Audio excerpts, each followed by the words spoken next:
All right, you can open your eyes now and verify the results of your power manifestation. Whatever visible changes you can witness, go and have a look and share your results, and also look inside. If you experience any completion, and maybe during the power manifestation, while looking through the third eye and redesigning these body parts, you may have had certain understandings about yourself, some completion happening, so you can share all of that as well.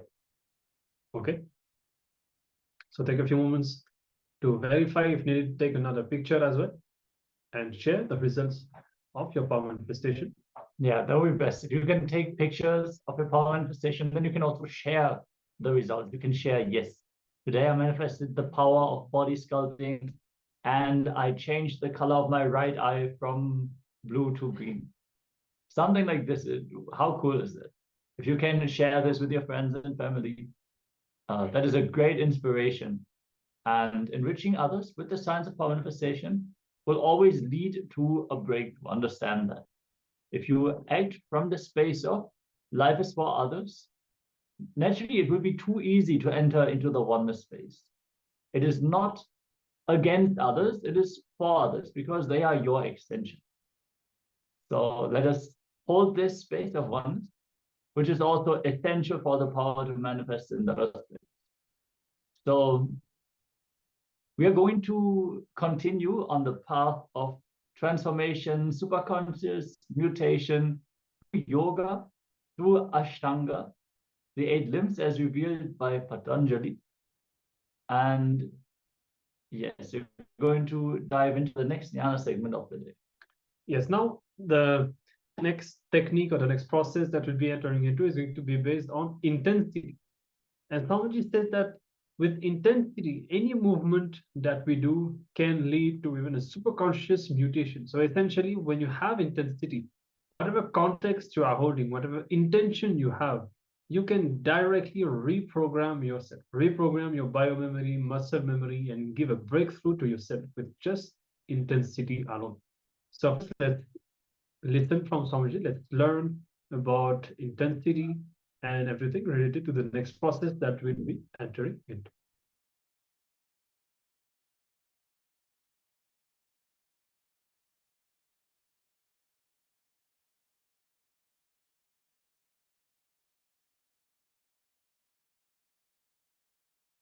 Say this sutra is favorite sutra of my own teacher, Yogi Yogananda Puri.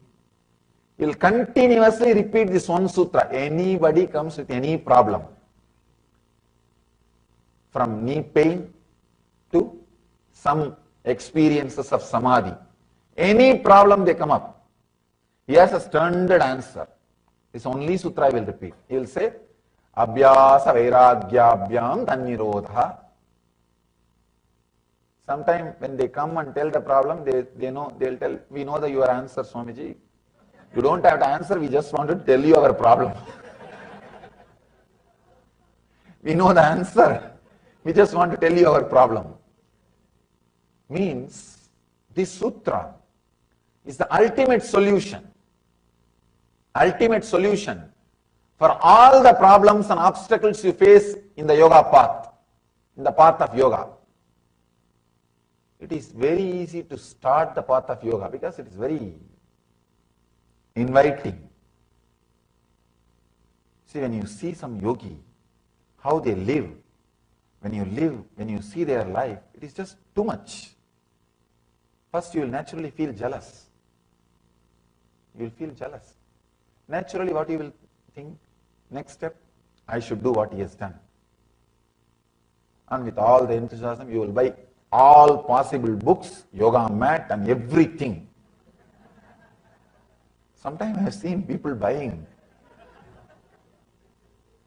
whatever available related to yoga, get on set. And after 6 months, if you see, it will be lying down in garage for garage sale.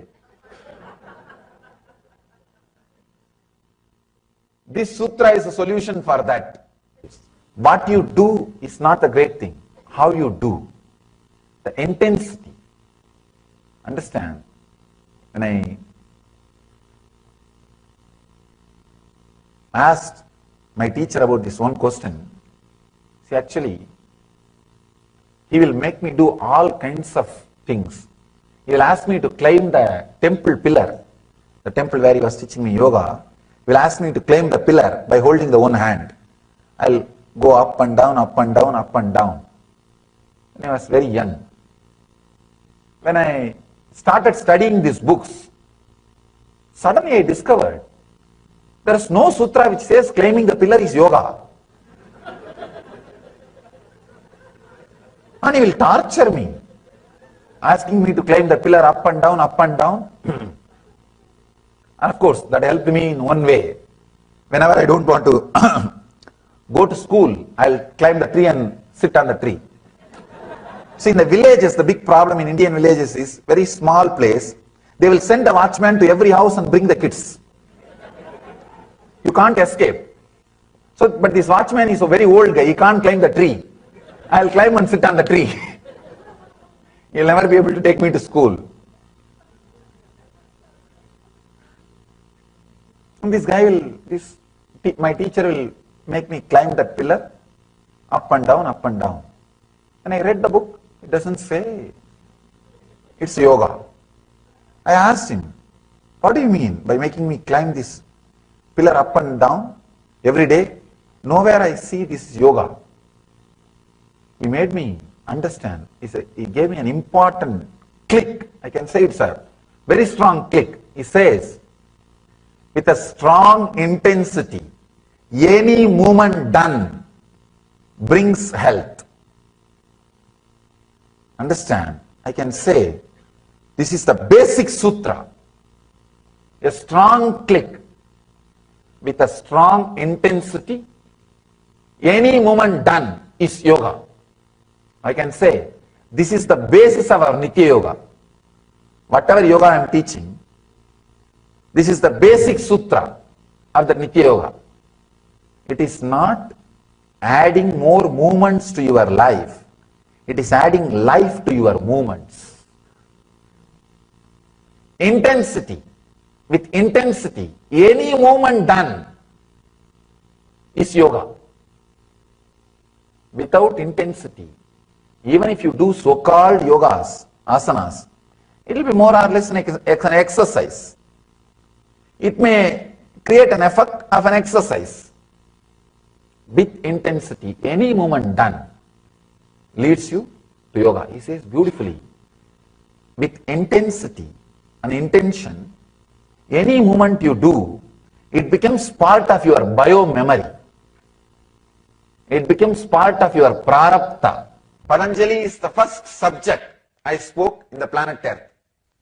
At the age of 11, after my master, my teacher, taught me the Yoga Sutra thoroughly,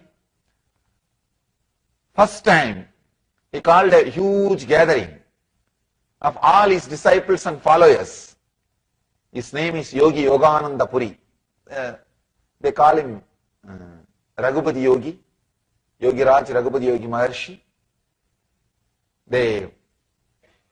He called all his disciples and friends and devotees and everybody, asked me to speak the gathering, made me sit in the throne and got some people to do the regular Pada Puja, traditional Pada Puja. And officially, he put me in the public stage. I can say the first public lecture. And he gave an introduction that in the future, thousands of people will listen to him and thousands of things he will express, but I want to take the pride, I want to take the joy of putting him in the stage first and listening to him first. And he made me speak on Patanjali on this very sutra, the sutra which I spoke to you all today. He spoke. The first discourse I delivered, the planet Earth, the public lecture, is this sutra on Patanjali. This is the concept. I did not expand as I expanded today, but the same This is the concept. This is the idea I spoke on Patanjali. That is why Patanjali is very dear to me, very near to me. He is a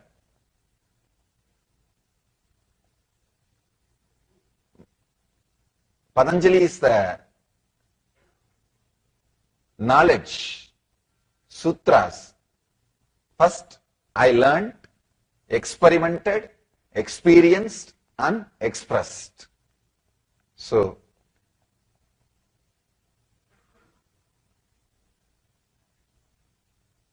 I just remember Yogi Yogananda Puri, Raghupati Yogi, with a deep respect and reverence and joy for foreseeing and bringing this knowledge to the whole world by sharing his knowledge with me. I remember him with all my reverence, respect and devotion, and dedicate this whole Yoga Sutra series and especially this today's discourse and the whole knowledge which I am sharing with you all at his feet with my reverence. We will continuously repeat this one sutra. Anybody comes with any problem, from knee pain to some experiences of samadhi, any problem they come up, he has a standard answer. This only sutra I will repeat. He will say, Abhyasa Vairagyabhyam Tannirodha. Sometime when they come and tell the problem, they know, they'll tell, we know your answer, Swamiji. You don't have to answer, we just want to tell you our problem. We know the answer. We just want to tell you our problem. Means this sutra is the ultimate solution. Ultimate solution for all the problems and obstacles you face in the yoga path, in the path of yoga. It is very easy to start the path of yoga because it is very inviting. See, when you see some yogi, how they live, when you see their life, it is just too much. First, you will naturally feel jealous. You will feel jealous. Naturally, what you will think? Next step, I should do what he has done. And with all the enthusiasm, you will buy all possible books, yoga mat and everything. Sometimes I have seen people buying whatever available related to yoga, get on set. And after 6 months, if you see, it will be lying down in garage for garage sale. This sutra is a solution for that. See, when you start working inside your inner space, so many enemies you will face. So many enemies. I am not talking about the enemies of the outer space. I am talking about the enemies of the inner space, inner world.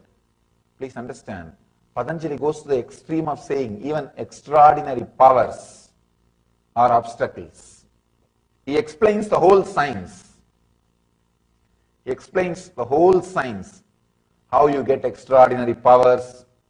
He explains hundreds of different powers through samyama, how you experience different powers, different energies. I myself have seen this great yogi, my teacher, expressing different kinds of powers.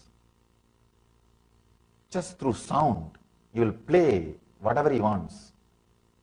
He will take a stone and create a sound as if he is hitting that stone with a hammer. That stone will give way, it will just break. And same way, he will create a sound as if he is throwing a stone towards a tree, the fruit will fall. Just he will play with the sound and he will create a kind of a sound as if dog is inviting, barking. the dog's language, kind of an invitation, the whole surrounding, some 60, 70 dogs will gather around him, suddenly. And he will create some kind of a sound. The sound which gets converted into smell. Just by sound, he will create a smell. All the snakes in that area will start crawling around him. Kind of a dull smell he will create just by sound. All the snakes in that area will start coming near him. Means extraordinary powers. But he lived a very ordinary life. 14 kids. 14 kids and very ordinary life, simple life. Just like any householder, one house, and he will come once in a while to the temple here, there, and start talking to people and living a very ordinary life. Sometimes I used to ask him, when I see him expressing this kind of powers, why don't you express these powers to people? You will have a big following. He'll just laugh. He'll just laugh and say that the biggest miracle is producing few enlightened people. If I do that job, I am done. Not these small miracles, small powers. Patanjali explains all powers beautifully, but he says very clearly, even these things are obstacles. Even these things are obstacles. What you do is not the great thing. How you do, the intensity. Understand? When I asked my teacher about this one question, see, actually, he will make me do all kinds of things. He will ask me to climb the temple pillar, the temple where he was teaching me yoga. He will ask me to climb the pillar by holding the one hand. I'll go up and down, up and down, up and down. When I was very young. When I started studying these books, suddenly I discovered there is no sutra which says climbing the pillar is yoga. And he will torture me, asking me to climb the pillar up and down, up and down. And of course, that helped me in one way. Whenever I don't want to go to school, I'll climb the tree and sit on the tree. See, in the villages, the big problem in Indian villages is very small place. They will send a watchman to every house and bring the kids. You can't escape. So, but this watchman is a very old guy. He can't climb the tree. I'll climb and sit on the tree. He'll never be able to take me to school. And this guy will, my teacher will make me climb that pillar, up and down, up and down. And I read the book, it doesn't say it's yoga. I asked him, what do you mean by making me climb this pillar up and down every day? Nowhere I see this yoga.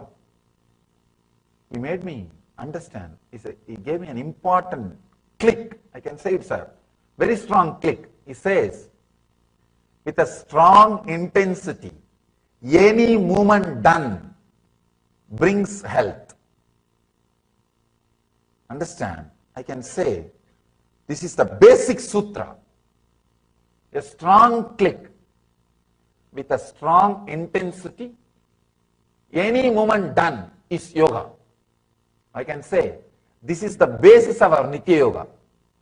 Whatever yoga I am teaching, this is the basic sutra of the Nitya Yoga. It is not adding more movements to your life. It is adding life to your movements. Intensity. With intensity, any movement done is yoga.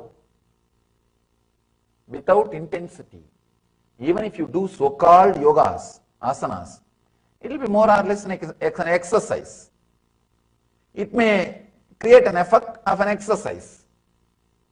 With intensity, any movement done leads you to yoga. He says beautifully, with intensity, an intention, any movement you do, it becomes part of your bio-memory. It becomes part of your prarabdha. Prarabdha is the energy which creates your body every day out of Hiranyagarbha. Please understand. Hiranyagarbha is the space where you rest every night. Every night you fall asleep into Hiranyagarbha, means the darkness which you experience in the deep sleep. The darkness which you experience in the deep sleep is the Hiranyagarbha space, the Garbha, womb of the cosmos. That's where you rest every day. When you come out, he has described very beautifully this one secret. He says, every day morning, with what kind of thought you come out of your Hiranyagarbha. You see, Hiranyagarbha is a place, almost all memories are available.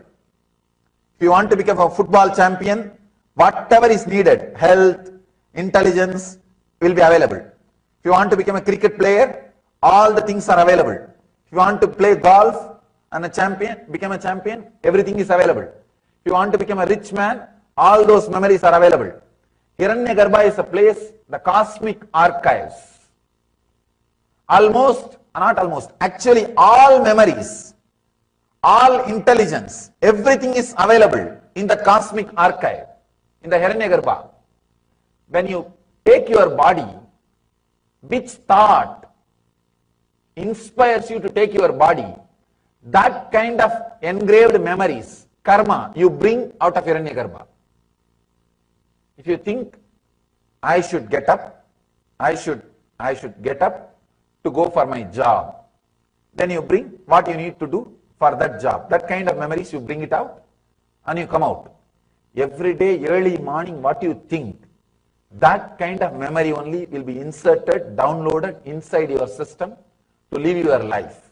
That is why the morning first thought is given so much of importance in our tradition.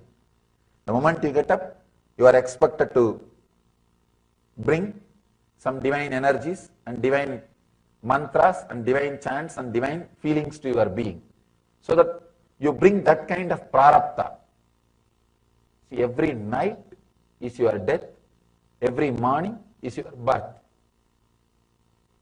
I can say the long sleep is death, short death is sleep. Short death is sleep, long sleep is a death. So every morning when you get up, all the prarabdha is available for you. You can do anything. You can exchange. You may ask, this looks too much. This looks too big thing. It is. Please understand, it is. Because of your continuous habit, you bring the same set of samskara. If you decide to change from today, you can change. From today, if you decide to change, every day morning, first thought, if you strongly create some new thought, you want to be a different person, you will suddenly see that kind of memory, that kind of prarabdha, that kind of energy, that kind of samskaras, you will start expressing, you will start radiating, you will start living. And he says, of course, it is true. I myself have experienced this truth in my own life. Early morning, when you get up, if you decide, I want to play golf. If you have a strong thought, I want to play football, I want to play cricket, you will see, you bring that kind of body setup, that kind of prarabdha. That prarabdha designs your body. That prarabdha designs your body. He says, any thought which you strongly, intensely put inside becomes your bio-memory. And you will fall asleep with that. Next day morning when you get up, that kind of prarabdha you will pick up and come out and live. Try. If you want to try this. Ramanujam, the great mathematician, he says, when I come out in the early morning, I have all the answers for all the problems. All the answers for all the problems. Paramashivoham talks about this. He beautifully describes how to use the power of dream, or how to use the Hiranyagarbha, every night sleep. If you intensely think anything, any of your action, anything maybe you are doing, just to fill that thought will become your prarabdha, and any movement you do for that will become yoga. Understand? Anything you do with intensity becomes yoga and brings health. When I understood this sutra, then I understood if I can carry the intensity, I should be healthy, then all my movements can become yoga. Can become yoga. So, beautifully, Patanjali describes in this one sutra, all you need is abhyasa vairagyaha.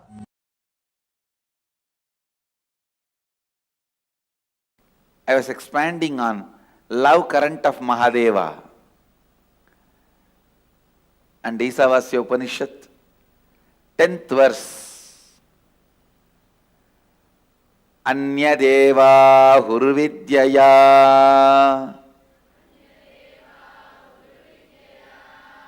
Anyata huravidyaya Idi shushruma dhiranam Enastat vichachakshire. Please recite along with me. Anyadeva hurvidyaya Anyada huravidyaya Iti shushruma dhiranam enastat vichachakshire. Yes. The translation. It is said that by vidya, the knowledge cognized from the right context of grasping the truth, consciousness, and the superficial knowledge acquired from the wrong context of grabbing without cognizing the subtle truth, certainly a different result is achieved. Similarly, it is said that by avidya, the authentic actions and the ignorant actions, a very different result is achieved. Thus, have we listened from those wise beings who have explained that absolute principle to us. Essence, the sacred secret, the key truth from this verse. The context you set for you. Please understand. The context you set for you before entering into action or life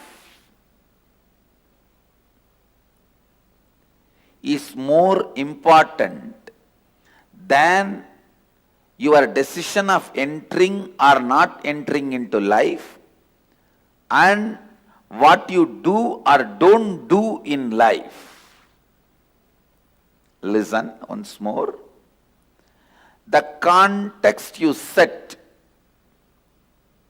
before entering into life is more important than what you do or don't do in your life. Context. If you set the context of bhakti, your travel becomes pilgrimage. Food becomes prasada. Water becomes tirtha. Ash becomes bhasma. Music becomes kirtan. Man becomes human. Understand setting the context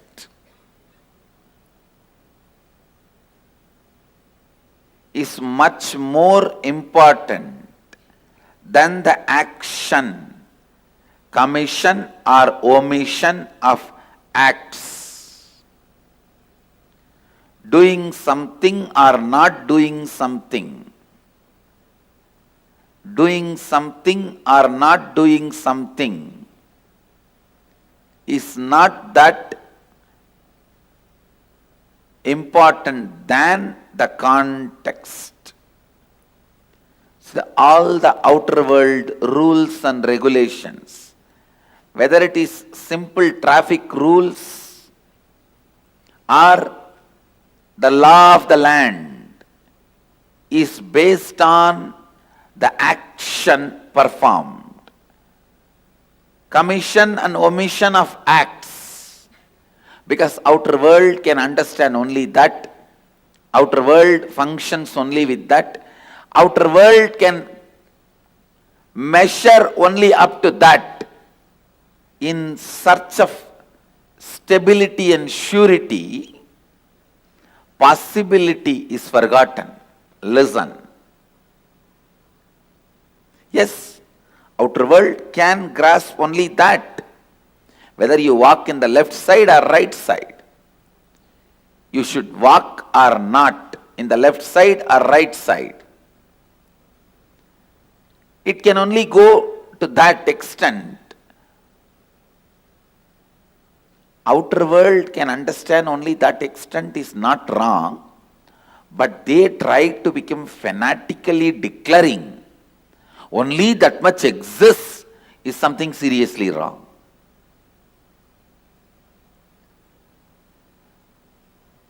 The outer world, materialistic beings, developing rules, regulations, laws, whether we should walk in right side or left side, whether we should go in left side or right side, whatever. Forming those rules, nothing wrong, useful for day-to-day life. But when they try to declare, there ends the matter of life. Nothing further exists, something is seriously wrong. Then something is seriously wrong. Things which may be conducive, guiding you in day-to-day life, may not help you, may not be conducive, may not be useful in life and death life. Understand? There is something called day-to-day life and something called life and death life.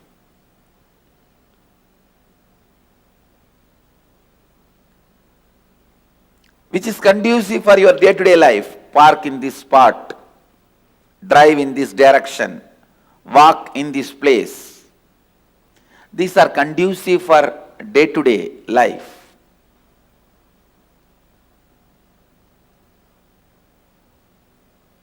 When these people who form the day-to-day life's laws, rules, try to dictate the larger truths or interfere in the field of larger truths, there starts confusion. There starts ignorance. There starts manipulation. There starts exploitation. There is no lane system among the planets. There is no lane system in life and death, traffic.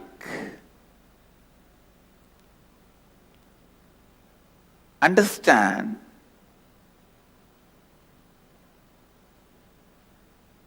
the context set for day-to-day life may not be sufficient for life and death life.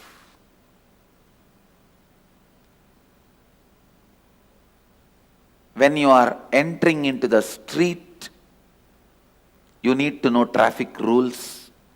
When you are entering into life, you need to know the laws of life, the truths of living enlightenment. Setting the context before you enter into life.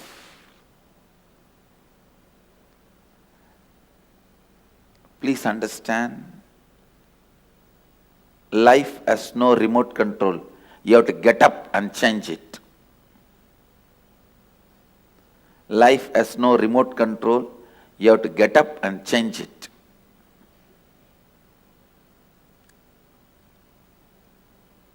Setting the right context before you enter into the life. If you have the right understanding and context, so much of activism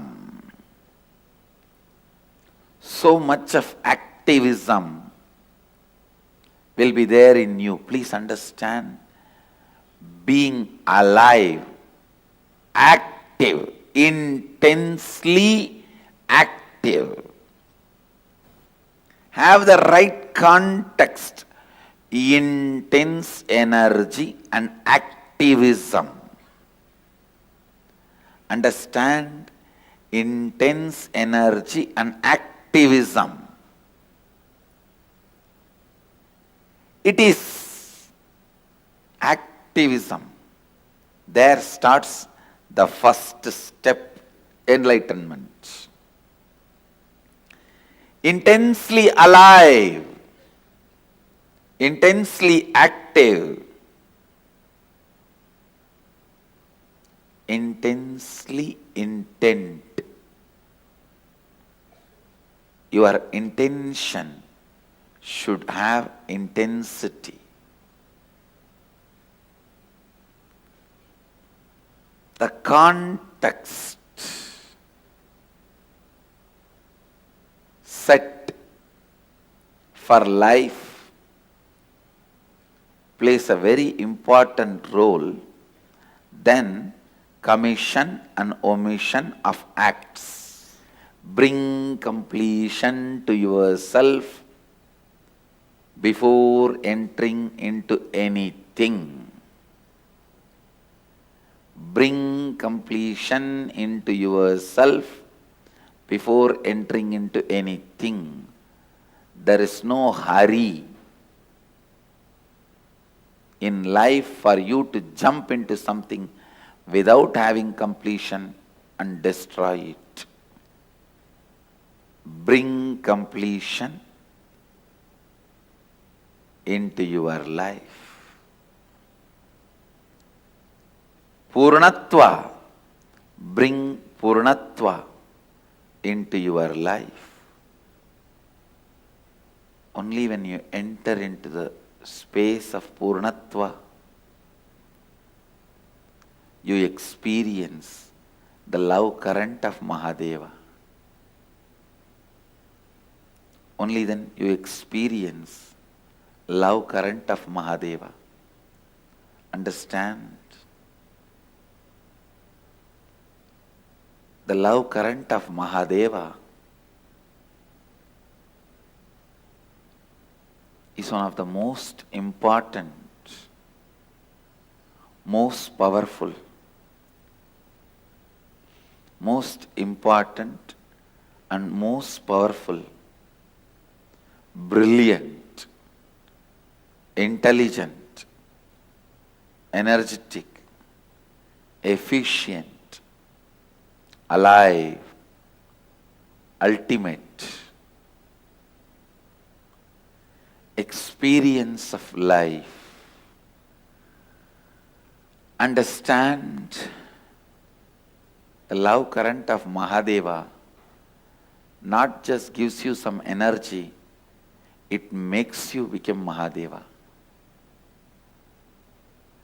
It makes you, it transforms you into Mahadeva. Unsaid, unspoken, deeper, I can say in a way, deepest realities of life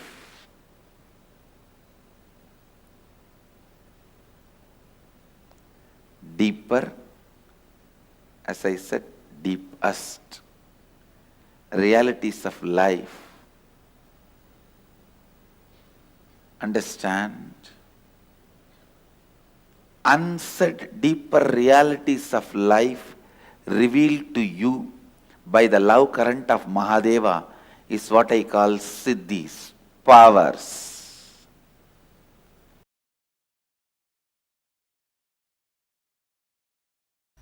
Identity completion. Understand? Identity completion. Listen to this word. This is the most prominent, most important, first quality of Shivagana. Person filled with Shiva. Shivagana means is length, breadth, depth, all filled with Shiva is a Shivagana. The first and foremost quality of Shivagana is identity completion. Means make your old identity till this moment, the identity you carry, make it as redundant. Understand? Decide it is no more useful to you. Even if you feel, no, there are 2-3 things I can use from that. I was a doctor, I studied the whole MBBS. All that memory is there in that baggage. Shall I just pick up that and leave the remaining? No, I was a banker and my whole banking intelligence is there in that baggage. Shall I take that and leave the rest? No, I was a liar. It means whole thing is garbage. So can I take just that knowledge and leave the rest? Listen. Making your identity redundant does not mean you will lose memory. You are not going to become dementia patient. Don't worry. Making your identity redundant means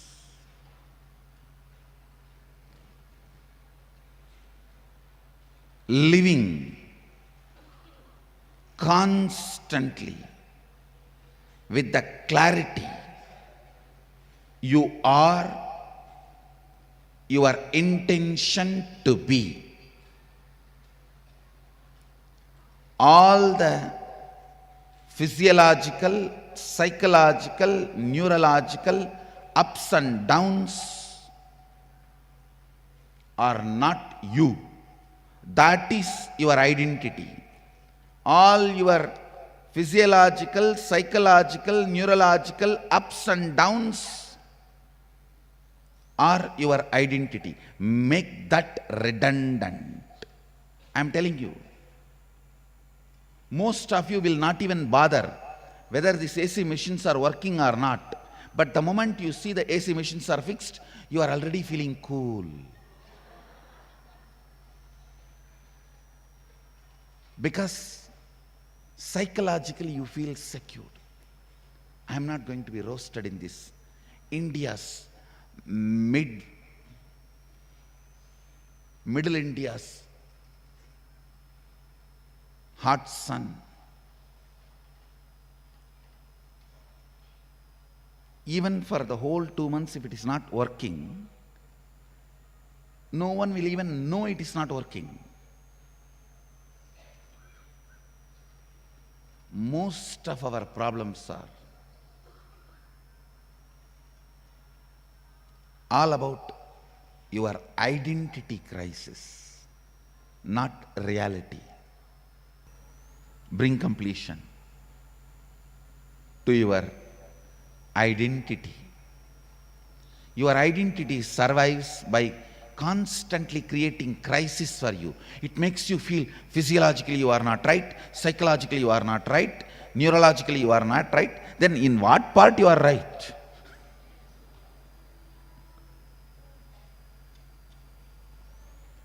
Make your physiological, psychological, neurological ups and downs redundant. Morning yoga, only during morning yoga you will feel, oh, I think this is not working properly, that is not working properly, I think I am having something here, I think I am having something there. Because all these are not working properly, only you need yoga. If everything is working properly, then why you need yoga? That is what I call physiological, psychological, neurological ups and downs. Your physiological, psychological, neurological ups and downs are not you. Make that identity crisis component of you, the identity, redundant. Redundant. Perfection is not the goal, doing is the goal.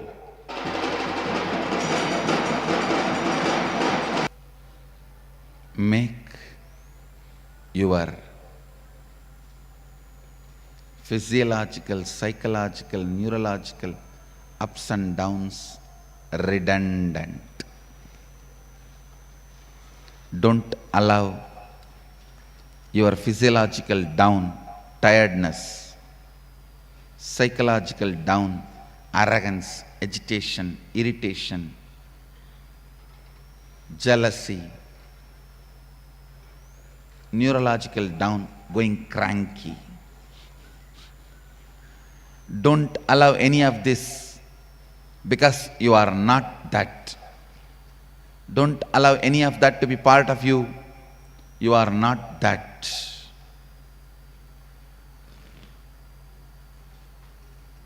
You are just your intention to be Sadashiva.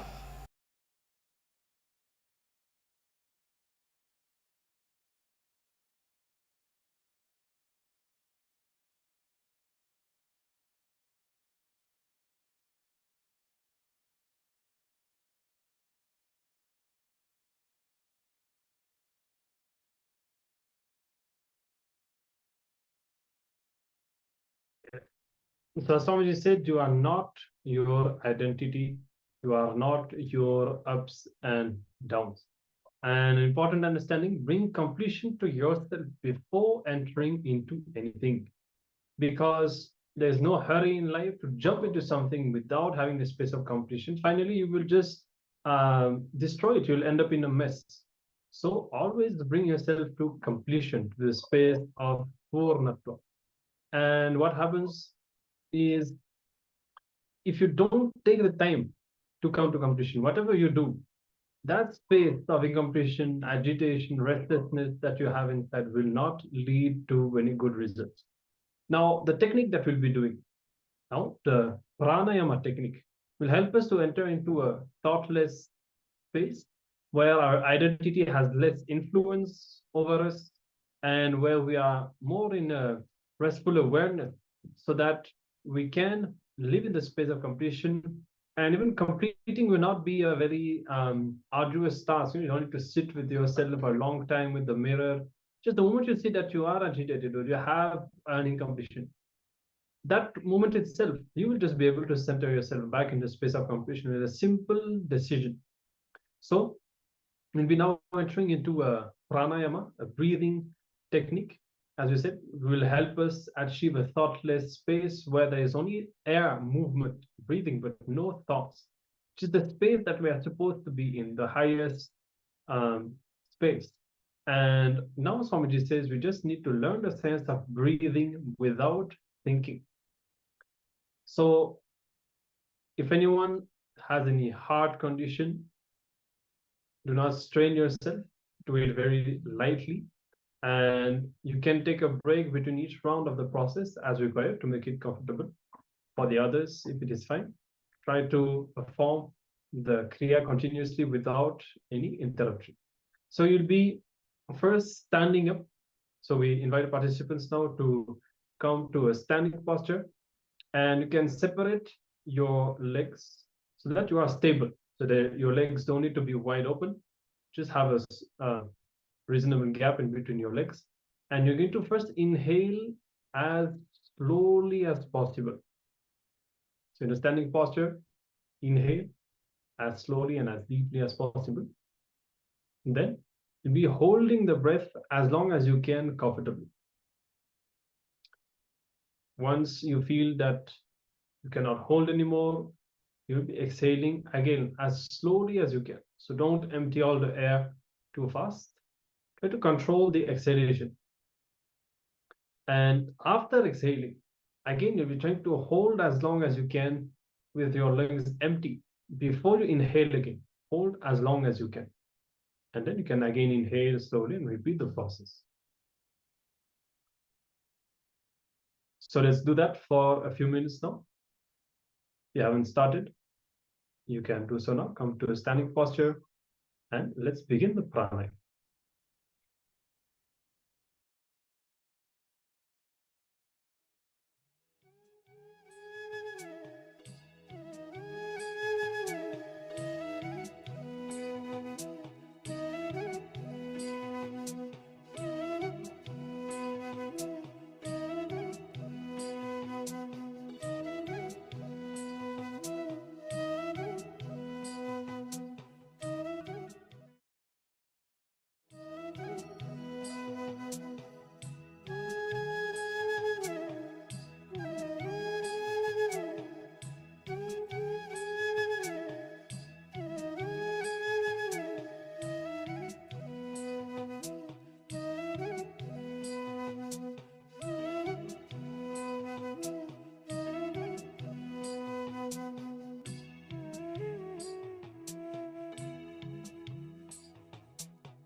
You can now breathe calmly for a few moments. The first round of 5 minutes is completed. Just breathe calmly for a moment before we enter into the second round, the second set of 5 minutes of this pranayama. Inhaling as slowly and deeply as possible, holding the breath as long as you can comfortably, then exhaling as slowly and deeply as possible. And after the exhalation, again, holding the breath as long as you can before inhaling again. Take a few more moments.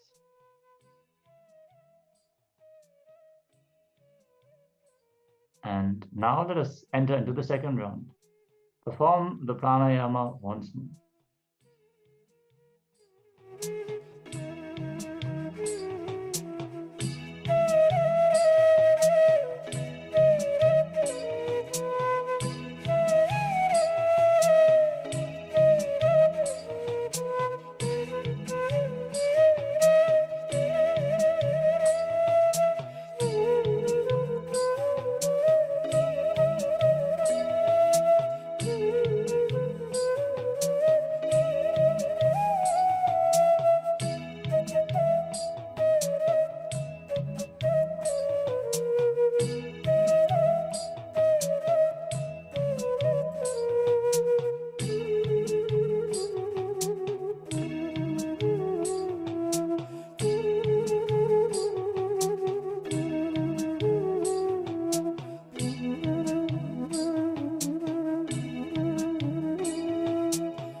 So you can now take a short break, catch your breath for a few seconds.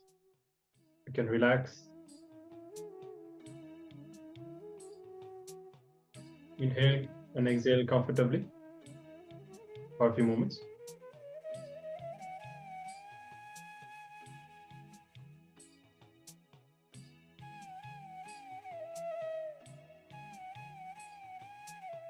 Then you can give yourself a few more seconds and you'll be entering into the third and the final round of the pranayama.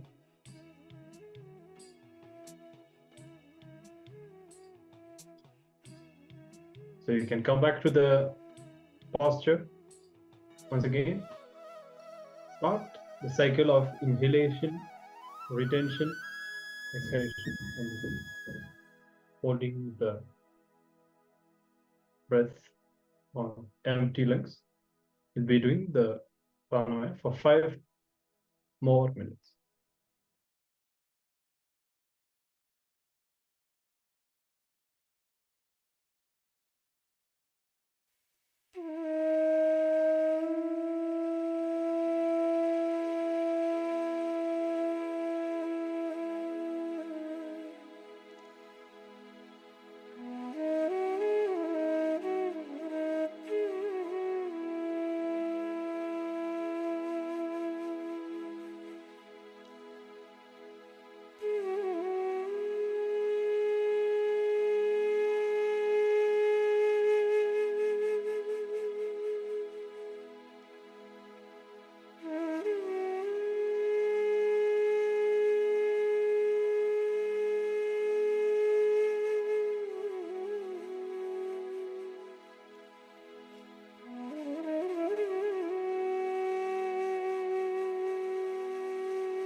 All right, you can relax now.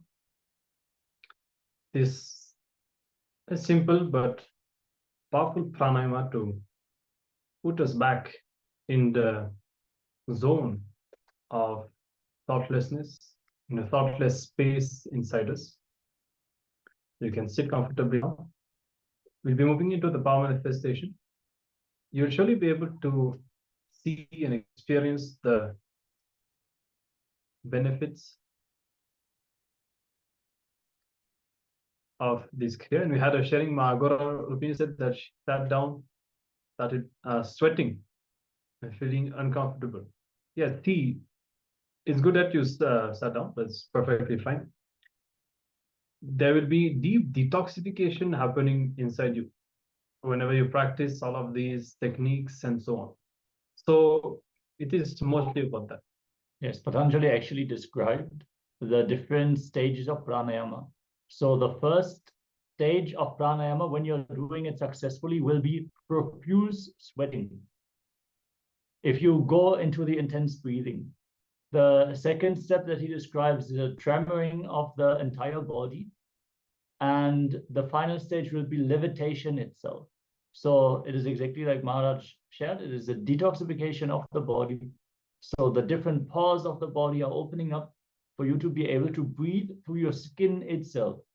So it's very good that's showing that you're doing the pranayama with intensity now. Yes. So we'll be now entering into the power manifestation. And sit comfortably, and you may be able to see how the number of thoughts would have reduced inside you. So from this space, you'll be now manifesting the power of the body sculpting once again. Yes, with this intense energy that you have infused into the body, let us enter into the power manifestation. Once more, take a picture of that body part on which you want to perform the body sculpting. If you want to change your eye color, take a picture of your eye. If you want to change the length of your fingernails, take a picture of that. If you want to change the shape of your nose, take a picture of that. Just prepare yourself so you can have a comparison for before and after the power manifestation. Decide which body part you want to alter in this power manifestation, sculpt. And let's get ready. You can use your phone camera, that's perfectly fine. And once you're ready, connect to Swamiji. In your inner space, visualize Swamiji. And let us begin to chant the Mahavakyam. Om Nithyananda Paramashivoham. Om Nithyananda Paramashivoham. Om Nithyananda Paramashivoham. Keep vibrating with the Mahavakyam. Let us enter into this round of the power manifestation.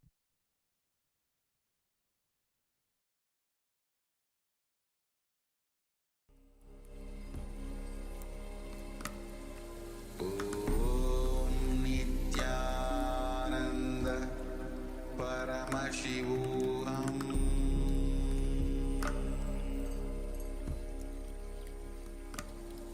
Om Nithyananda Paramashivoham.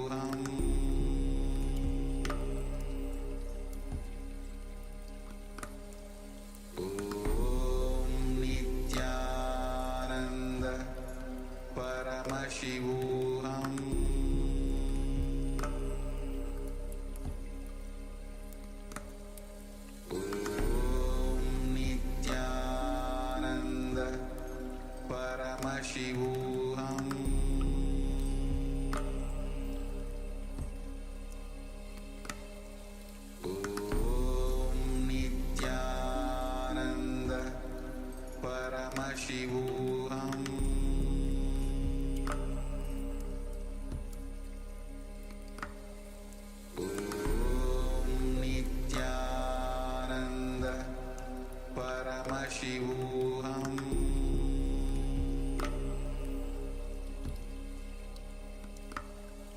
Om Nithyananda Paramashivoham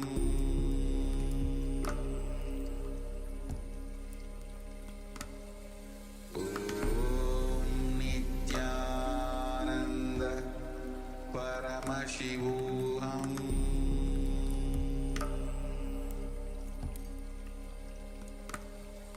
Om Nithyananda Paramashivoham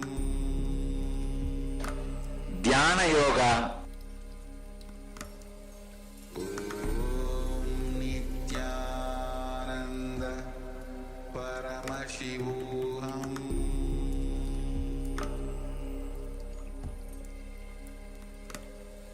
Om Nithyananda Paramashivoham. In Bhagavad Gita, 4th chapter, Jnana.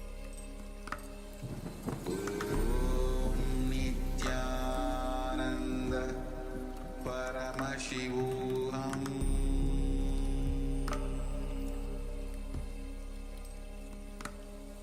Om Nithyananda Paramashivoham.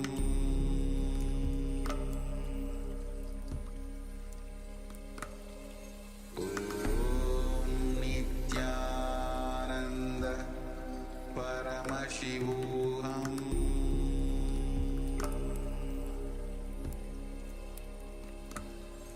Om Nithyananda Paramashivoham. Om Nithyananda Paramashivoham.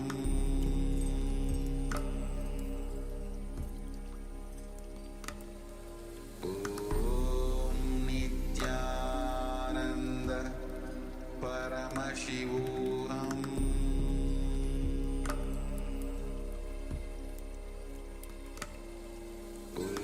Om Nithyananda Paramashivoham.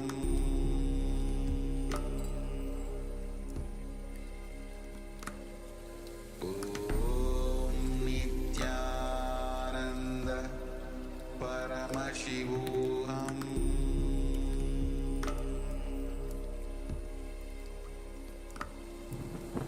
Om Nithyananda Paramashivoham.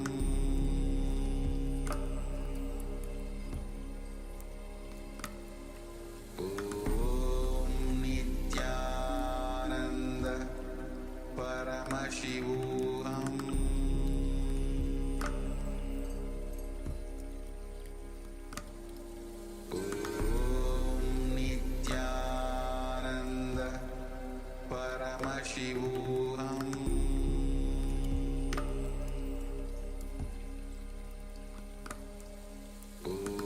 Om Nithyananda Paramashivoham.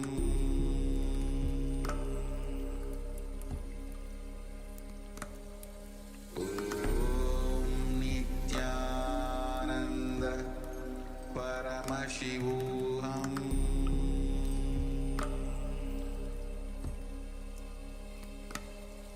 Om Nithyananda Paramashivoham.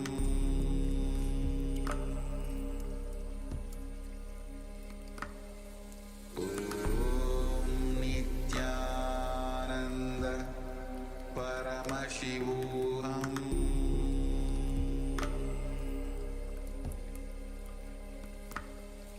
Om Nithyananda Paramashivoham.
bless you all. Let you all open all your three eyes.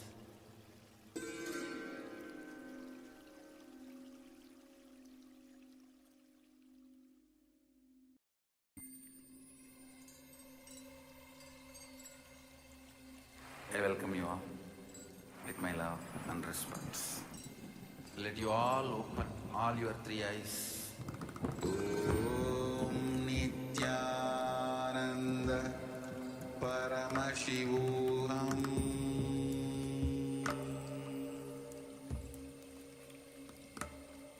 Om Nithyananda Paramashivoham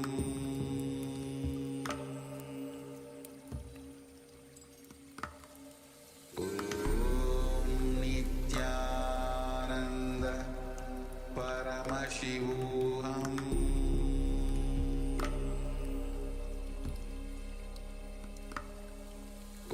Om Nithyananda Paramashivoham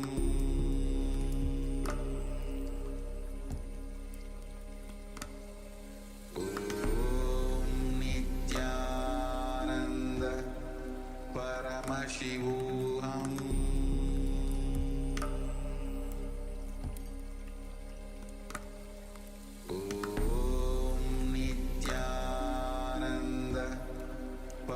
Paramashivoham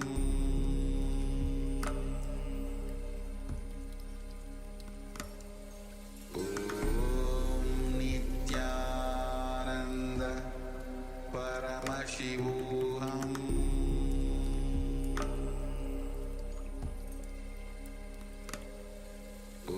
Om Nithyananda Paramashivoham Paramashivoham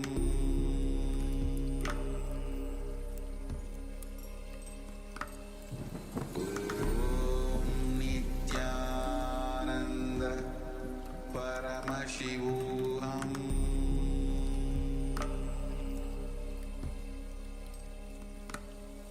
Om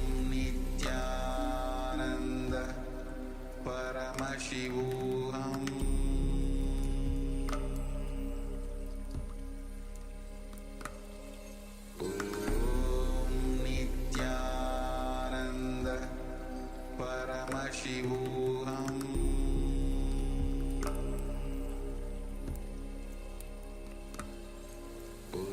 Om Nithyananda Paramashivoham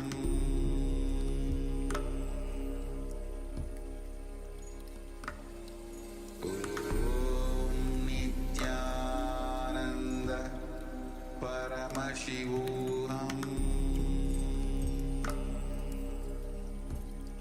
Paramashivoham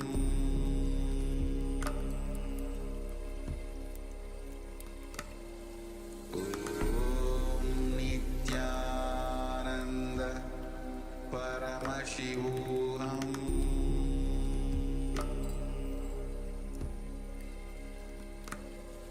Om Nithyananda Paramashivoham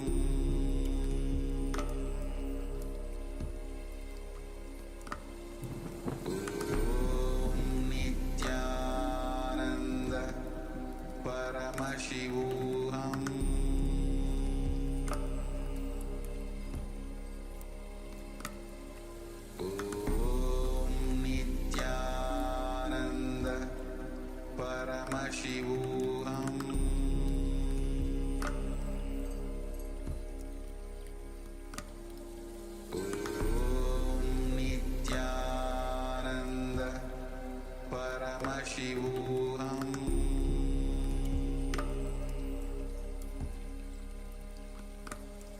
Om Nithyananda Paramashivoham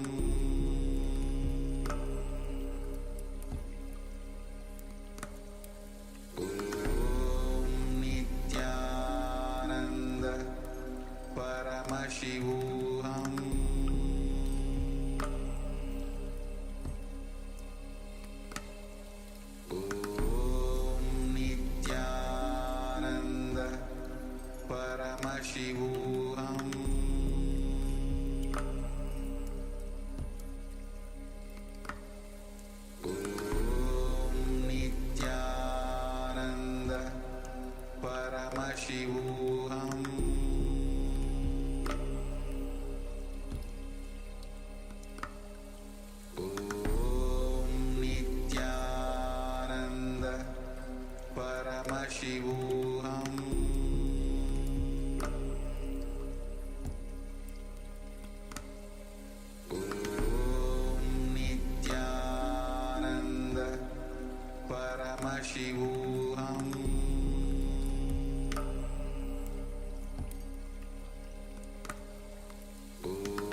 Paramashivoham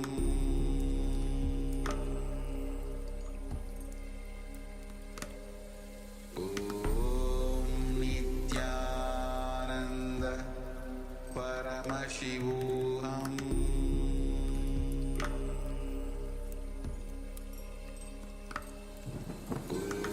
Om Nithyananda Paramashivoham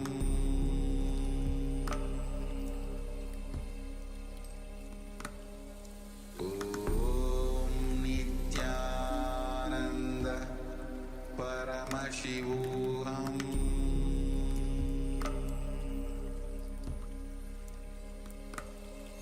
Om Nithyananda Paramashivoham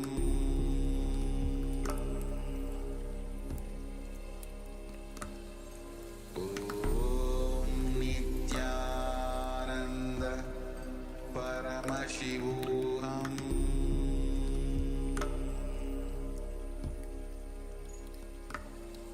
Om Nithyananda Paramashivoham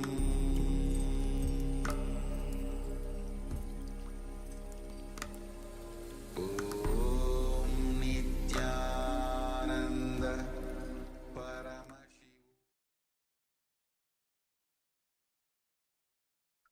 Yes, you can open your eyes now and go ahead. You can verify the results of your manifestation. So go and have a look if you have succeeded in sculpting your body and if you witness any difference. And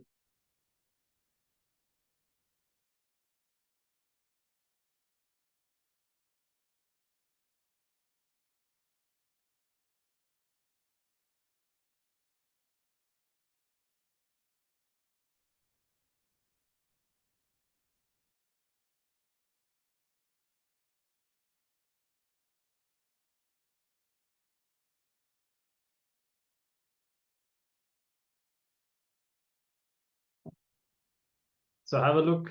This is some of you who are checking with the phone, so you can share if you see any difference, if you witness any difference, and also see if the completion has been any cognitive shift. If you feel, see, the change of your body is the change of your identity, the change of the belief that you have about yourself, the kind of thoughts and words that you have about yourself, and the visualization that you have about yourself. So the more you manifest this power, you'll be able to see that the idea that you have about you is changing, and you can share your experience, the changes that you are able to witness.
All right.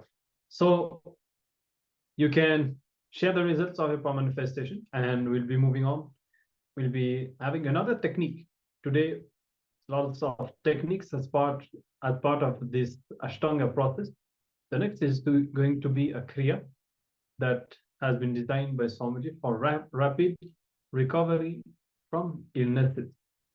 And naturally, you'll be able to see that any ailment, any discomfort that you have in the body is healed. Maybe some of you, like Agora, Rupini, were sharing that they're experiencing different things in the body. Maybe this kriya will help you. Maybe it'll help you feel better. Overall, you will see that it improve your health a lot, and even spiritually, you will see that your capacity to come to completion and digest all of the incompletions and the old patterns will become stronger. So we invite all the participants to get involved and follow along this kriya. It's not very long, and as usual, we'll be guided by Swamiji. So let's begin now.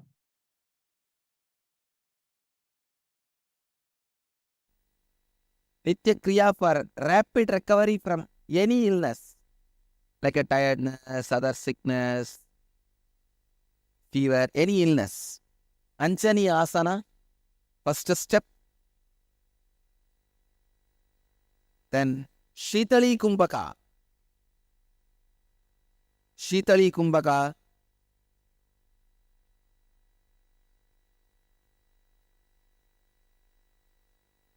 Stretch your tongue.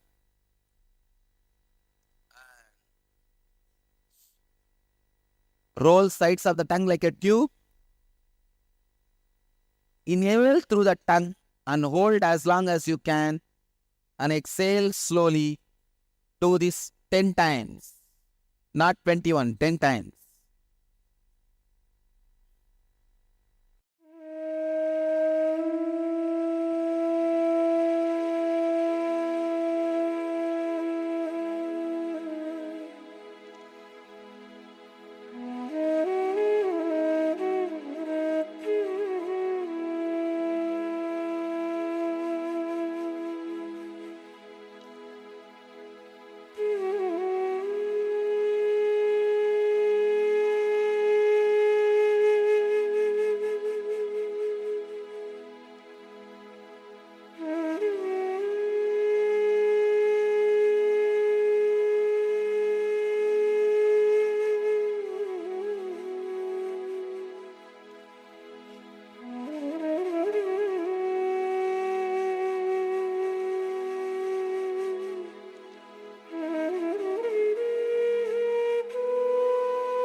Do the Shitkari pranayama. Shitkari means press the lower and upper teeth, keep your mouth open with a hissing sound, inhale and hold as long as you can, then slowly exhale as slowly as you can. Do this 7 minutes continuously.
Do the Sitali and Sitkari in Anjani Asana morning, noon and evening.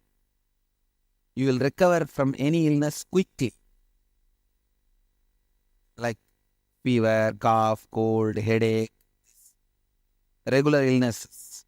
You will recover from it, body pain, from all that very quickly. Let you all achieve, experience, express, radiate and share the eternal bliss. Nithyananda. Thank you.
All right. So I hope that you had a good experience of this Kriya. And we also want to inform Agora Rupinat, we have scanned through the third eye. And what the third eye has revealed, we have shared in the Zoom chat. You can have a look and give your reply. And we'll be getting into the next session now, another important session on understanding more about breaking the patterns that we have. See, right now we learned more generally about all the incompletions that we have from the past. Now, there are different kinds of incompletions, different kinds of negativity that we have inside us that are present at different levels. First is the level of the muscle memory, then the bio memory, and then the bioenergy.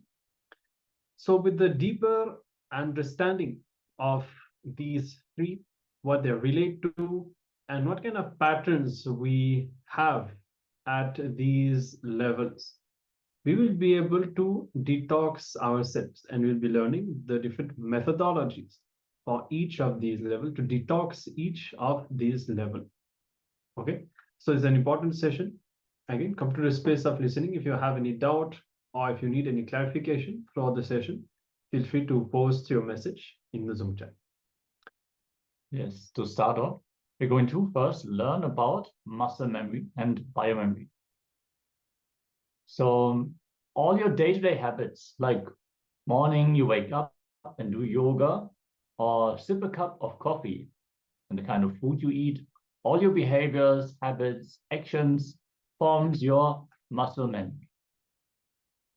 Your muscles keep the memory of all your actions, good or bad, right or wrong. If you create the right muscle memories, it helps you to manifest beautiful, right life. If you build wrong muscle memories, it makes you manifest bad life.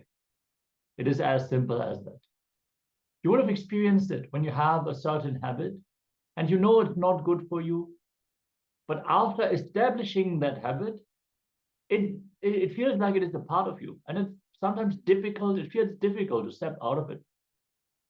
In the end of the day, your life, the life you are living, is just the expression of the muscle memories you build. And even, for example, if you feel hungry at certain times of the day, or you feel sleepy at certain times of the day, your body is just pulling you or pushing you to eat or sleep. All this is nothing but a muscle memory. You can very much reprogram it and completely change. Yes. For example, you start meditating at a specific time of the day, or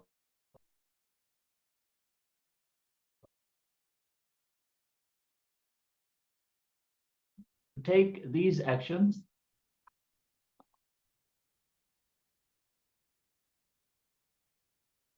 Yes, a short disconnect. So if you start a habit of working out or meditating at a specific time of the day, you will be driven to take these decisions at that time of the day as well. So you can program your muscle memory to support you as well. So if you know there is a good habit that I want to incorporate into my life, I know I'm not that disciplined of a person, maybe put it at a specific part of your schedule and just let the muscle memory do its job.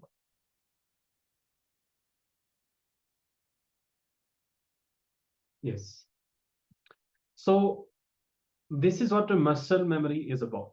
The patterns, and for example, when you break the pattern, let's say of tiredness, you can just have a beautiful muscle memory where you feel energetic even at night. That is very much possible. And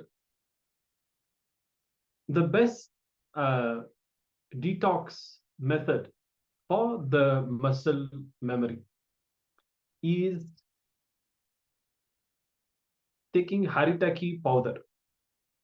It's very simple as that. Just 1 spoon of haritaki powder, ideally in the evening after your last meal. You should not have anything after that. Maximum you can drink water. Otherwise, don't eat anything or drink different kinds of liquids after that also. Just go to sleep. This haritaki will detox you very deeply and remove all of these parasites that are pushing you into those muscle memories. And also, somebody has revealed one more powerful process, that is the Trinetra Kumbhaka. And you can find the video on somebody's channel. You may already have practiced it.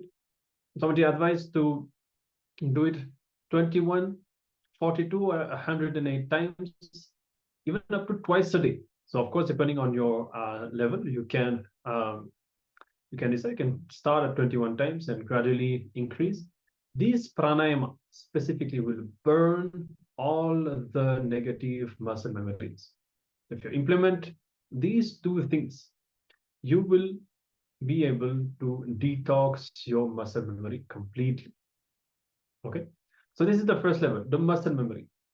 Then is the biomemory, which is all the opinions, the ideas, the cognitions, and the conclusions that you arrived at about yourself, life, God, everything. All of these perceptions, the ideas that you have about everything, that is in the biomemory. And even the idea that you have about yourself, the belief that you have about yourself, that is deeply ingrained in your biomemory. So the biomemory, how to detox the biomemory, that is through the completion process. When you do the completion process continuously, somebody says your biomemory is completely cleaned. And you may experience that when a certain pattern, when you are relieving certain experiences, it starts to manifest physically. You start really feeling depressed or really feeling pain in the body, because whatever is programmed into biomemory, when it is removed for 4 days, it will be pulled through the muscle memory. And after that is done, it will completely leave your system. It will have completely left your system. So the completion process, you are already learning and practicing. Do it diligently every day until you are complete with all the patterns. The next is the bioenergy. And so how, due to the continuous impact of your biomemory and muscle memory, your experience about you, how your consciousness experiences itself, how you feel about you, your core, due to the total impact of your muscle memory and biomemory, that is called as bioenergy. It is the very fuel that drives you. So actually the bioenergy only takes multiple births. That is what's only going through that life and death cycle. From this body, when you move to the next body, your bioenergy only is carried. That is the core, software coding. Software coding of your existence is bioenergy. In all three levels, your muscle memory level, biomemory level, bioenergy level. In all these three levels, there are parasites in you. You have to understand. What is parasite? As for Hinduism, even a single cell, if it does not align to the will that you formulate, if it does not behave as per what you declare as your reality, it works against you. Even that is a parasite. So all these patterns that are driving you, literally driving you to take decisions which are not aligned with the ultimate goal that you have, which is enlightenment itself, all these are parasites. So detoxification can happen in the various different levels. In the gross physical level, mental level, emotional level, in all the different areas of your life, the detoxification can be done. And Swamiji has given the various different ways. Like Maharaj has also described various techniques and even herbs that can perform the detox on your bodies, your very different body layers. So parasite means which does not have its own independent life, but it gets empowered. It comes alive by the nearness or the existence sitting on you, willingly or unwillingly. Whether you like it or not, it catches, it sits in you and gets empowered. All of you know medically, parasites sitting in the stomach, on the skin, the scalp, all these various different parasites. But your muscle memories have parasites. Parasites sitting in your muscle memory is responsible for all your addictions and tiredness. Whether it is addictions related to eating, drugs, sex, pornography, or any type of addictions, is because of the parasite sitting in your muscle memory. And mainly due to the unconscious lifestyle, you collect many addictive patterns and you empower them with your parasites. Finally, those parasites and those patterns get empowered, sitting inside you, and finally they rule your life and ruin your life.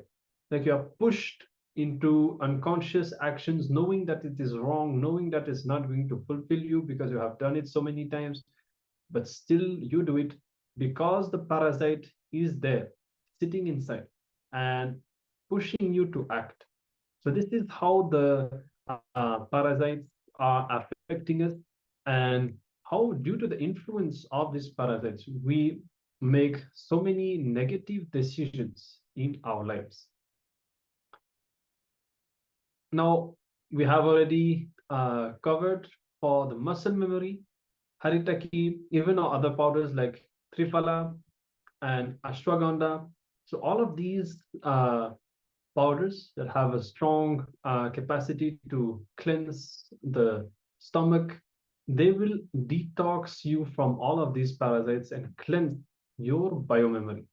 So implement as many of them as you can, especially haritaki, on a daily basis. Not only your constipation will be cleansed, but you will be healed. All the parasites sitting inside you and triggering the addiction memories that possibly push you to drink alcohol, eat non-vegetarian food, or smoke, all these parasites will be removed. Somebody says even tiredness is an addiction, because there's a certain chemistry inside you that pushes you to feel tired, that makes you you literally enjoy the tiredness, that state, and those parasites. But once you detox yourself, you will not enjoy the same lifestyle and same practices anymore. If you enjoyed, just lying on the bed for 10 hours at some point, once you are detoxed, you will not like it anymore. You will enjoy being active and you doing workout, yoga, and stuff like that. Swamiji says, when you detox your muscle memory, you literally transform your life to a royal life, to elevate the whole quality of your life.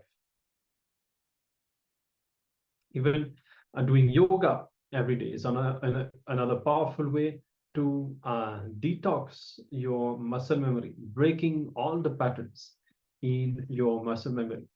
And again, we remind of the Trinetra Kumbhaka. Swamiji has directly revealed as part of the Kayakalpa science that this Trinetra Kumbhaka is the most direct, most powerful method to break all these muscle memories.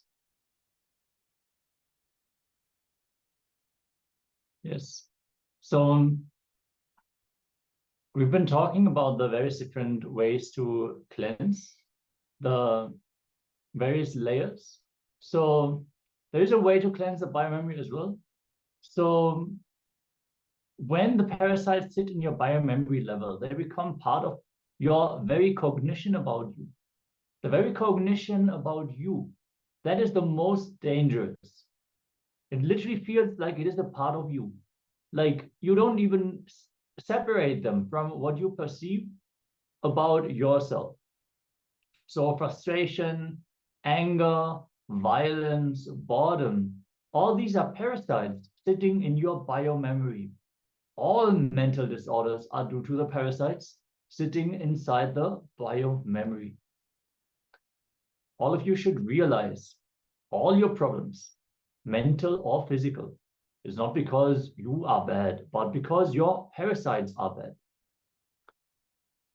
Yeah, so now this is for the biomemory and the muscle memory. And once more, remind biomemory, to the intense completion, you will be able to work on these perceptions, these incompletions, all these ideas, life negative ideas that you have, completing with them, and thus completing, detoxing your biomemory. So these are two levels. The third is the bioenergy. As we said before, the bioenergy only, it's sometimes called as the soul, the consciousness, that is the part of you that takes birth again and again, creating new muscle memory and biomemory based on the patterns that the bioenergy has. It, or the karmas, it creates new muscle memories and biomemories, creating it new. And the patterns that you have in the bioenergy, Swamiji says, it's like those kind of things that you just cannot face, and you, how much ever you know that you should do it, and that if you do it, you will you will feel that you have done the best, you have done what needed to be done, and you know also that there is no danger. How much ever you know about it, somehow you will not take the decision, you will just not face it, you will just turn towards the other direction itself. This is the bioenergy patterns. And for that to be detoxed, there are two ways. The first is living around the master, the guru. And because in his very presence, our consciousness opens up to kind of a deep trust in the master, that he is guiding us, that he is there present with us, literally, holding our hand, and with his hands on your shoulder, making sure that you take the right steps in your life. When that kind of a confidence is there, simply your bioenergy opens up and you start to overcome all the incompletions in the bioenergy. And if that is not possible, because some of us may not be having the possibility of being in the physical presence of Swamiji, then Swamiji has given an alternative, that is living with the Atma Linga. When you do everything with the Atma Linga, when you wake up the Atma Linga, when you eat, you offer food to the Atma Linga, brushing the teeth, everything. That deep connection with Swamiji, with Paramashiva, will be established in you, that you feel that the Guru is present, holding your hand all the time. So even when you face those situations in your life where the pattern of the bioenergy is stopping you, and you just cannot move any further, from inside, from the Anandaganda, Swamiji will be there, and you will see that the energy expresses the life energy, and the patterns are broken. So definitely start to apply all of these techniques that we have covered for the muscle memory, biomemory, and bioenergy, and you will see that you will have such extraordinary breakthroughs, able to overcome all the barriers that you have. So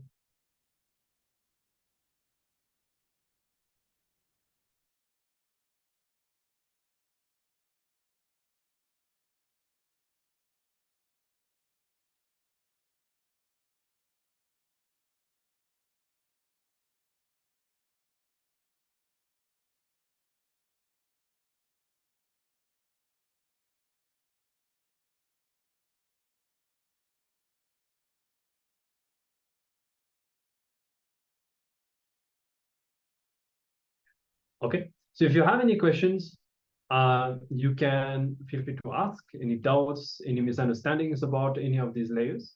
And we'll be taking a few moments. We'll give all of you a few moments to reflect and try to see layer by layer, contemplating. Maybe you can write down what you feel as patterns you have in the muscle memory, biomemory, bioenergy, trying to pinpoint them, trying to first gain an understanding.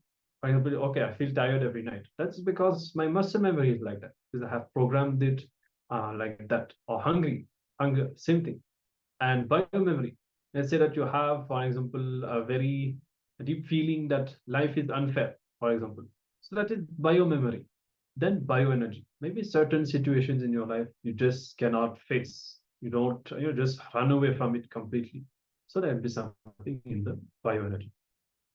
Okay, so show the I'll be projecting the slide, and you can take a few moments to contemplate, internalize these understandings, and try to identify all of these parasites, all of these patterns that you have.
Yes.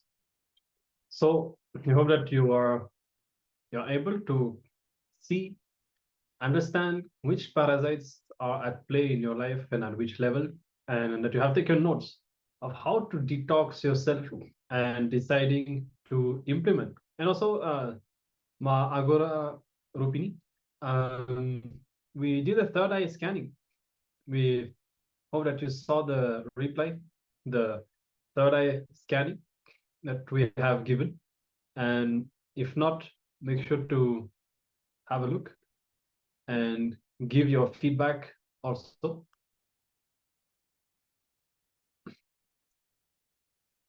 You can see a bit up in the Zoom chat. And so we'll be waiting for your reply. And with this, we'll be starting another Kriya, another technique. Today, a lot of techniques. And it's a powerful Kriya to awaken the Kundalini energy. And naturally, when the Kundalini awakens, a lot of different benefits are experienced. And especially when it comes to the theme of today, our capacity to overcome all of the incompletions, all of the patterns becomes much, much stronger. So we'll be entering into the Kriya now. Once again, Swamiji will be taking us through this Kriya step by step. So be attentive, be in a space of listening and follow along. And feel free to ask if you need any clarity.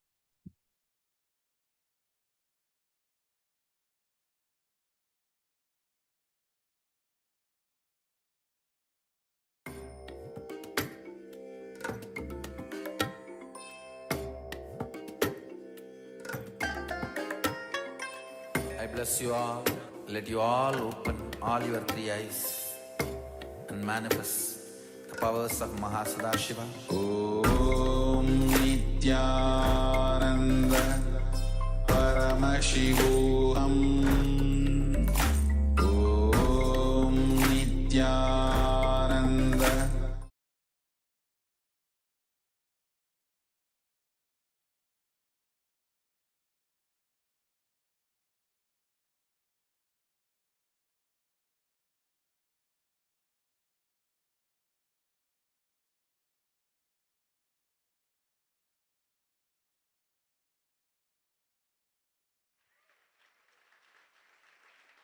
Thousands of people are sitting with us now in 400 cities, and in 37 cities I am seeing, means you will be seeing. 37 cities you will be seeing. 37 cities we have two-way connection, and in 400 cities people are sitting with us around the world for this N Kriya initiation. I welcome you all with my love and respects. During the Pada Puja, I'll be transmitting the experience to you. So, receive the experience. I want all of you to know, your brain can receive and send informations without communication, done in an orthodox way, like words or visuals. So just understand this much. Your brain is capable of receiving or sending communication without the orthodox methods like words and visuals. Means without verbal or visual action, your brain can receive and send information. Just remember this one truth, that is enough. You will experience the experience of N Kriya before initiation. Then I'll give you the technique. So I'm changing the trend. Usually technical knowledge, technique, experience. No. Experience, technical knowledge and technique.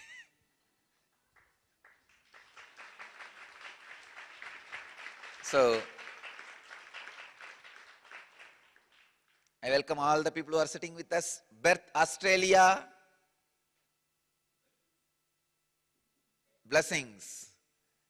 Toronto, Vancouver, San Jose. Wow, Vancouver, huge crowd. LA, Seattle, Columbus, Adlingen, Germany, and London, Phoenix, Turkey, New Zealand. New Zealand 2 means New Zealand 2 cities. New Zealand itself. New York, Dallas, Singapore, Redondo Beach, California, Calgary, Temple City, California, Houston, Guadalupe, Juarez, Mexico, Jalisco, Mexico, Kuala Lumpur, Hyderabad, Pullman, Washington, Jammu, New Jersey, Slovakia, Slovakia 2, Bangalore, Patling, Jaya, Malaysia, Philadelphia, Mumbai, Sri Lanka, Atlanta. These are the cities we have two-way screen. You will be seeing all these 37 cities levitating. In all other 400 cities, I will be seeing them levitating.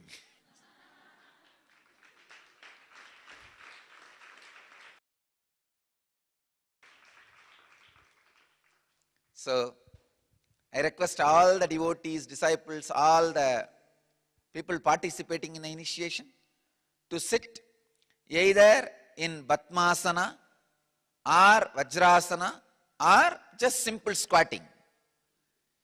First priority Batmasana, second priority Vajrasana, third priority just squatting. Sit and Samana Mudra. It will be good if you sit on the ground.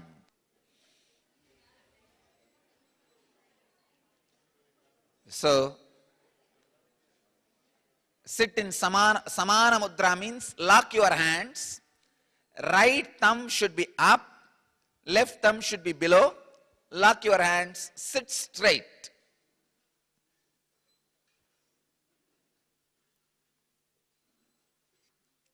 Sit straight.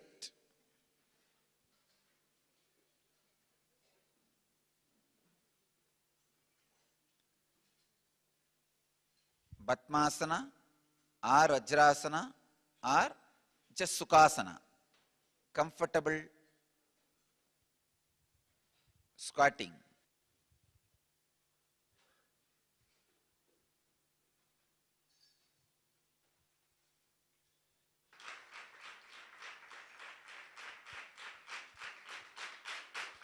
We'll start the initiation.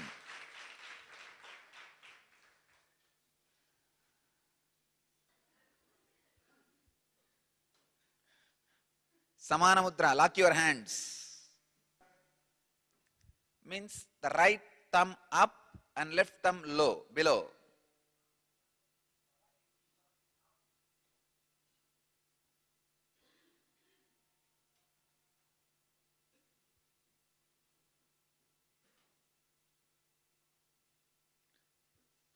We'll start the initiation process. First step, I'll describe a simple, comfortable squatting, sitting straight, and very simple inhaling and exhaling 11 times just to prepare yourself for the Kriya. Please understand. Please listen now, no need to do it. I'll guide you. That time you can do. So, closing one side of the nostril with your thumb and inhaling. After you feel you are full, closing the other side and exhaling. You don't need to do it now. Just relax, listen, and do it. When we do the Kriya, listen to the instruction. Close the right nostril with your thumb, right hand thumb. Inhale through left, Once you feel complete, close the left nostril with a middle finger and ring finger and exhale through the right nostril. Simple Nadi Shodhana. Nadi Shodhana means just cleaning the nostrils, cleaning the basic nadis. Do this for 11 times. It may take maximum 1 minute. That's it, nothing else. Or 1.5 minute, 90 seconds. Nothing more than that.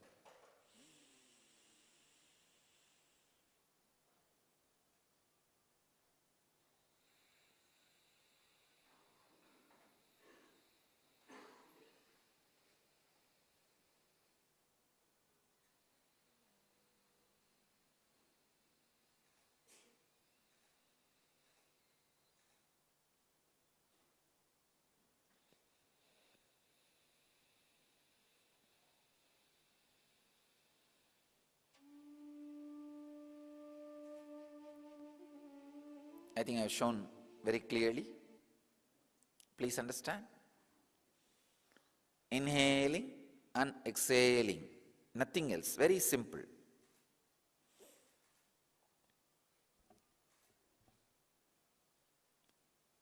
Actually, this is not Kriya itself. It is a preparation for Kriya.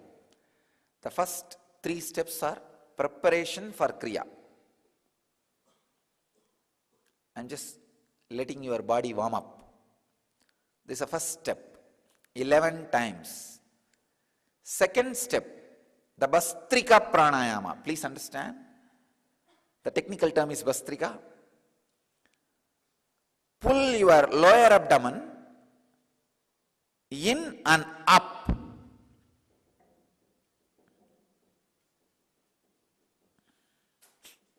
Please understand. Don't lift your shoulder. Don't move the whole body. No. No. Just the lower abdomen should be pulled in and up.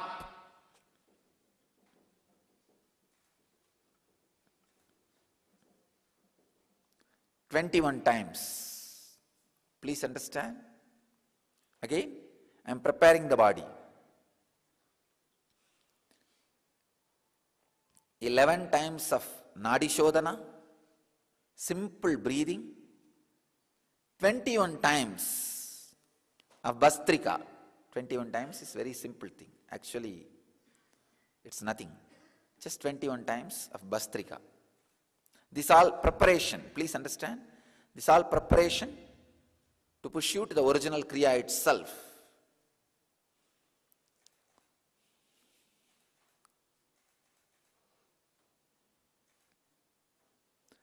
The third step, inhaling as slowly as possible, holding as long as possible, exhaling as slowly as possible, holding the lungs empty without breathing as long as possible. Please understand.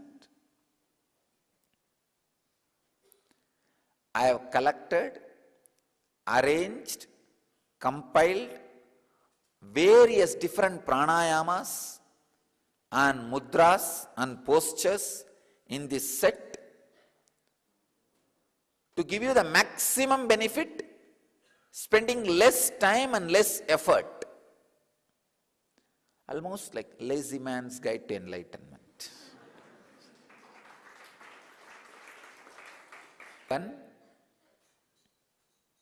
Nadi Shodhana, cleaning the breathing nostril.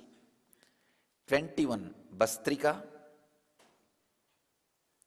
and again inhaling as slowly as possible, holding as long as possible, exhaling as slowly as possible, holding the lungs empty as long as possible.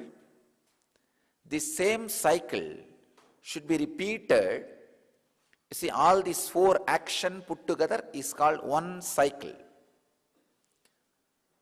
Inhaling as slowly as possible, holding as long as possible, exhaling as slowly as possible, holding your lungs empty as long as possible without inhaling. When you can, again inhale as slowly as possible. So, this 4 action is one cycle. Like this 21 cycle. This 4 action can be called as one pranayama. So 21 pranayama. I am making it all completely numbered. A clear, logical, calculated, mathematical step for enlightenment. I am making your enlightenment just like bank account. Please understand. Do this, do that, you will have it. Because common man understands only this language. So 21 pranayama. This is the 3rd step. But I want all of you to know, all these 3 steps are only preparation for the kriya. Now we are entering into the exact kriya itself. Exact kriya itself. Only if you do these 3 steps of preparation, you will be able to enter into the exact kriya itself. This is the most powerful part. Please understand.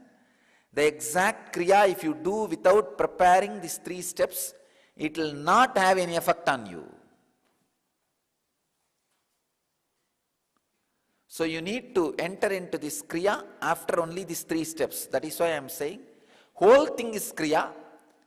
For your understanding, I am explaining how the process is happening. Now, 581 places around the world are sitting with us live. I can say we crossed the basic critical limit needed for the energy to land. Now I am very clearly seeing the energy has started expressing. Now all the people who are sitting around the world in these 581 places will experience the Kundalini awakening. And at least 100 places will have the materialization of Vibhuti. You will see now. You will receive at least 100. Oh, New York already started coming. So please understand, at least 100 places you guys will experience the materialization of Vibhuti as a symbol of the Master's presence physically there.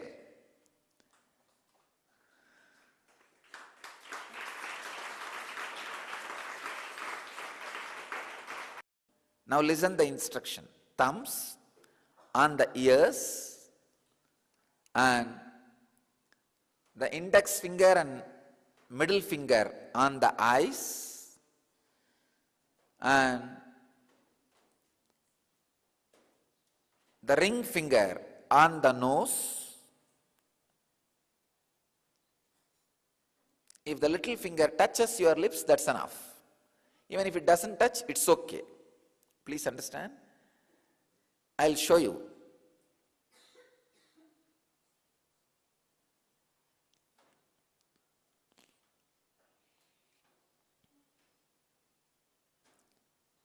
As per the yogic tradition, all 5 senses are in your face itself.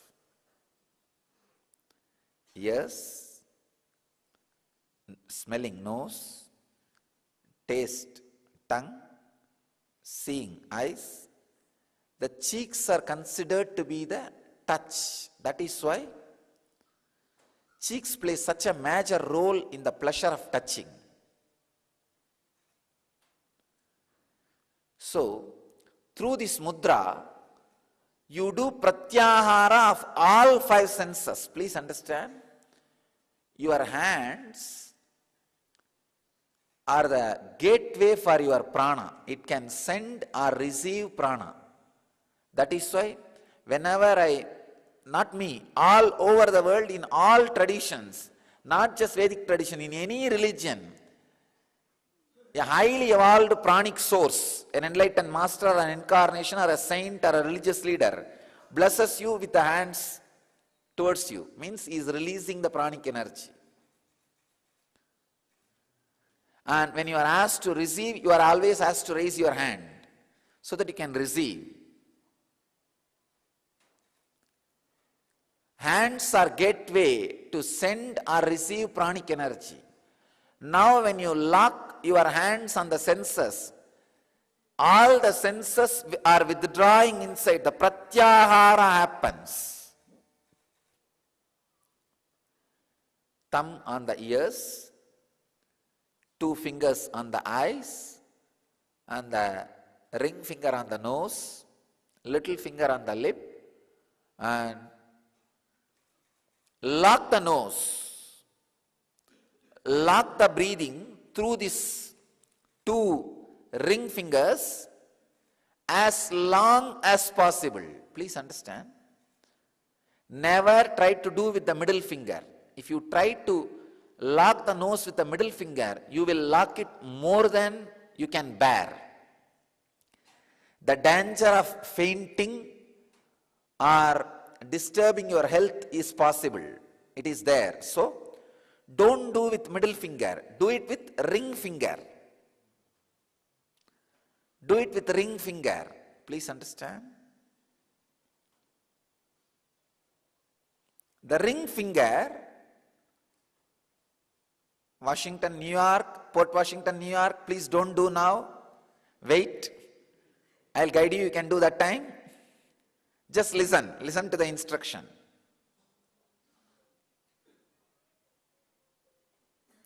Don't do now. New York, I am saying do not do now. Kalavati, just listen.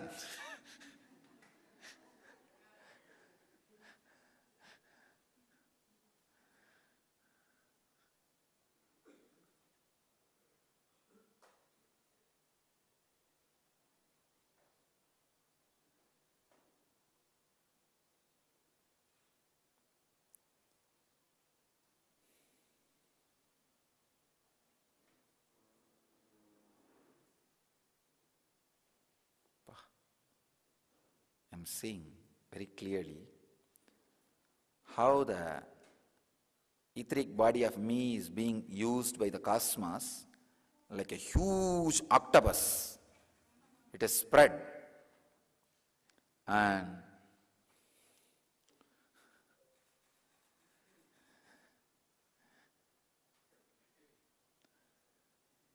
it is just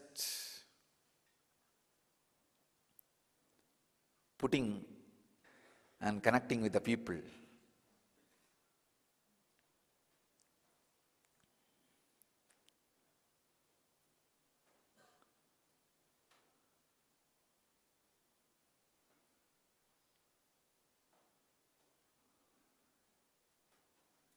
God.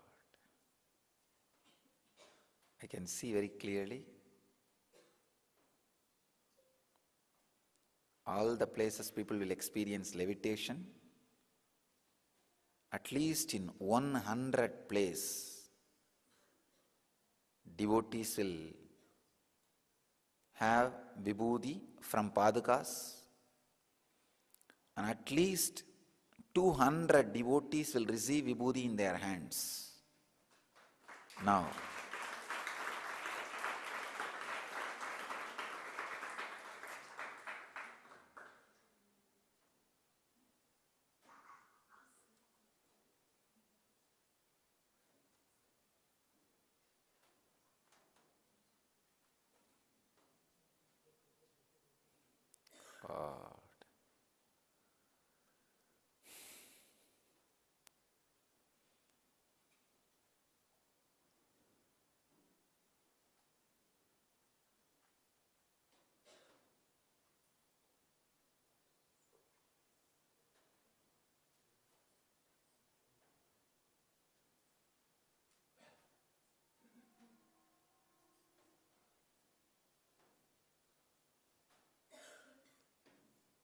the devotees, if you See vibhuti coming out of your hand, don't be afraid or surprised.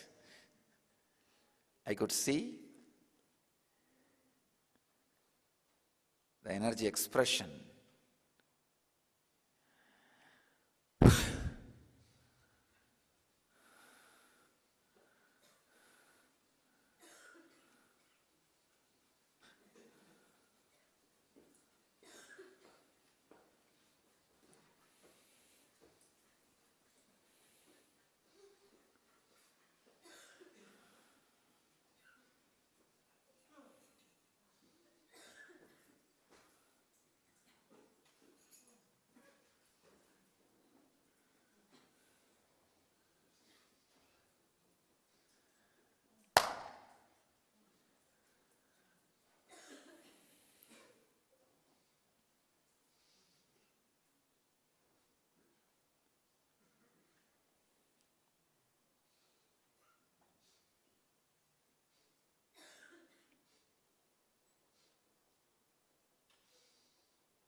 One side the energy overload, people are rolling, I can see everywhere.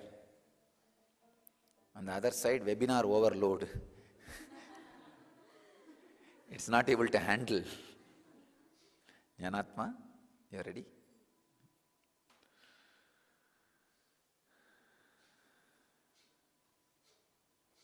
More and more people are logging in, signing in.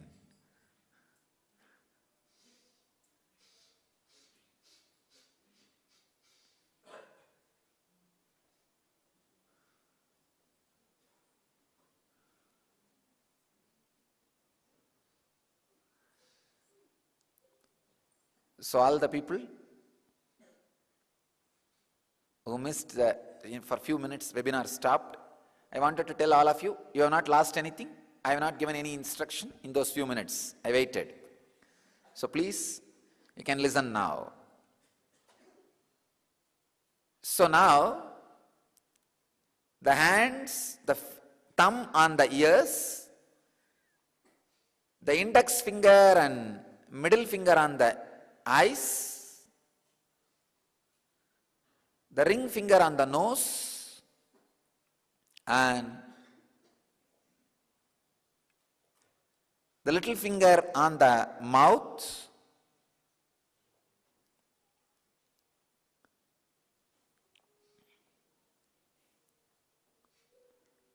stop the breathing flow, inhaling or exhaling completely as much as you can. Please don't do now. Relax.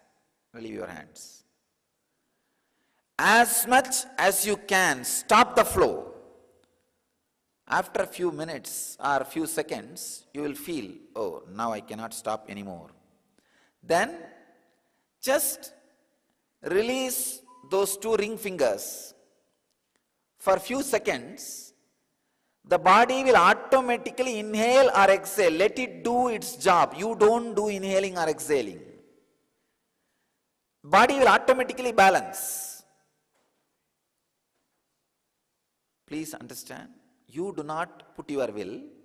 When you feel you can't handle anymore, just release. Body will automatically balance itself. So once if you release your nostrils and lock again, it is called one pranayama. So this way, 21. Please understand. It's a fourth step.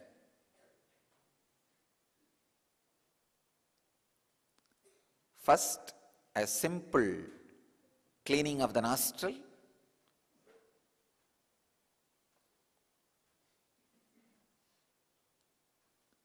Second, Bastrika.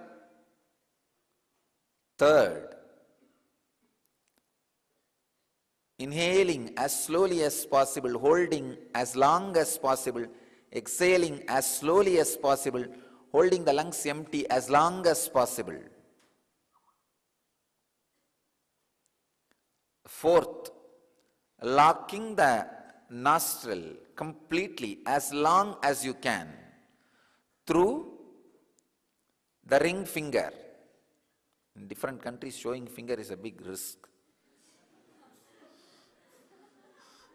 Because people are watching from all the cultures and countries, we will have to be very careful about the showing fingers.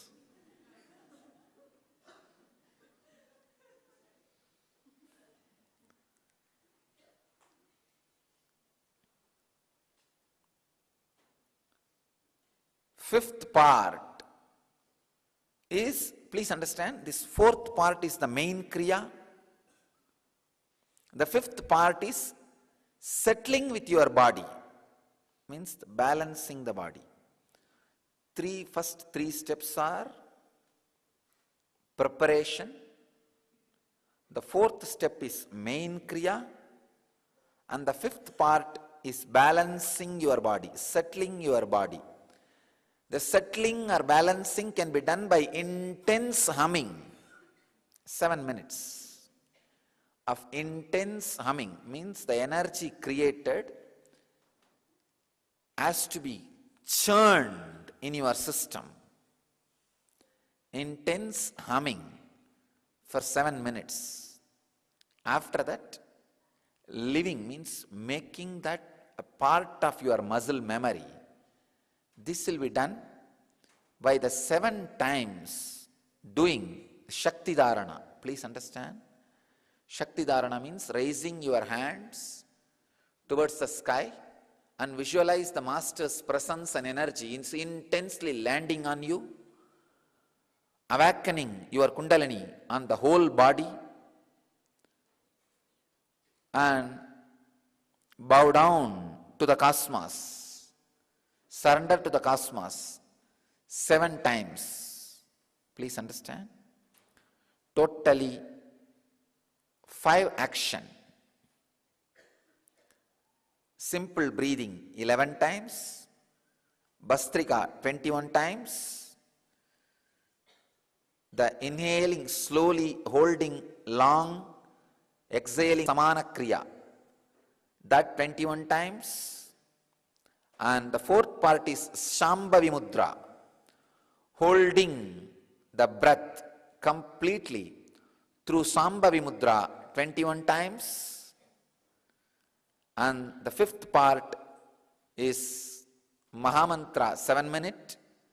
And the sixth part is the Shakti Dharana, means receiving the cosmic energy and offering it. Please understand, it's a unique combination. I have put the whole world into this one kriya. I put the whole world into this one kriya. The sixth part is 7 times receiving the energy, connecting with the cosmos, sky, and surrendering to the cosmos, earth, becoming part of the cosmos. 7 times. The whole thing will take less than 7 minutes. This 7 times of Shakti Dharana. And the last but not least, sit for a few minutes and send an intense, loving, compassionate, blissful vibrations to all over the world with a proper Swasti Mantra. Swasti Mantra means sending the peace and bliss to the whole world with the ideas like Loka Samasta Sukhino Bhavantu. Let the whole world be at peace. Let the whole world be in bliss. Loka Samasta Sukhino Bhavantu. With this beautiful, deep, spiritual feeling and compassion, send the loving, compassionate vibrations to the whole world. Healing vibrations to the whole world. All these 7 steps put together will take only less than 42 minutes. Please understand, this is what I call Yen Kriya. Very powerful process. All these 7 you would have done with me separately, individually. I am putting all these 7 together. Most powerful, highest possible frequency, the life breath, vibration will happen in you. You will see the intense Kundalini awakening happening in you. The Yen effect will be experienced by you. Please understand, because in this body, all these experiences happened and the clear arrangement has happened, and coming out,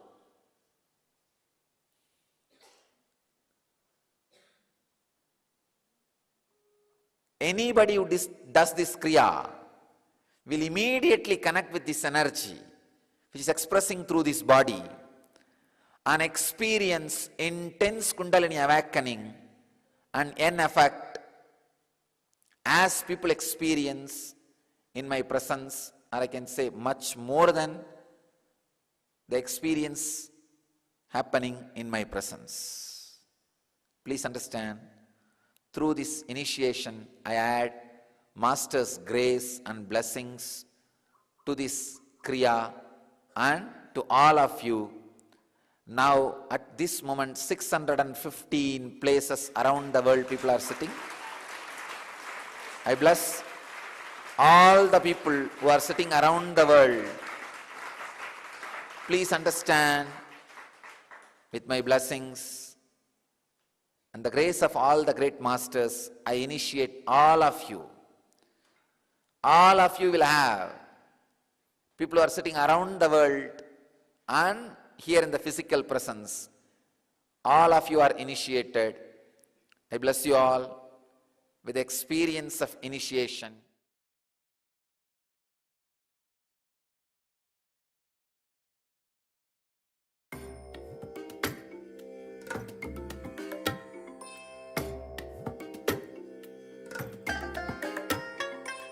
I bless you all. Let you all open all your 3 eyes and manifest the powers of Mahasudashiva. Om Nithyananda Paramashivoham. Om Nithyananda Paramashivoham. Om Nithyananda Paramashivoham. Om Nithyananda Paramashivoham. Om Nithyananda Paramashivoham. Om Nithyananda Paramashivoham. Om Nithyananda Paramashivoham. Om Nithyananda Paramashivoham. Om Nithyananda Paramashivoham. Om Nithyananda Paramashivoham. Om Nithyananda Paramashivoham. Om Nithyananda Paramashivoham. Om Nithyananda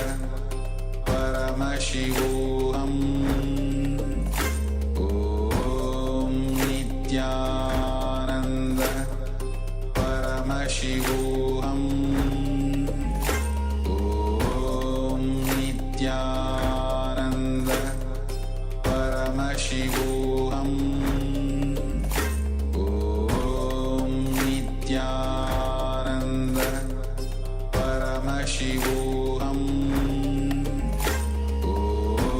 Om Nithyananda Paramashivoham. Om Nithyananda Paramashivoham.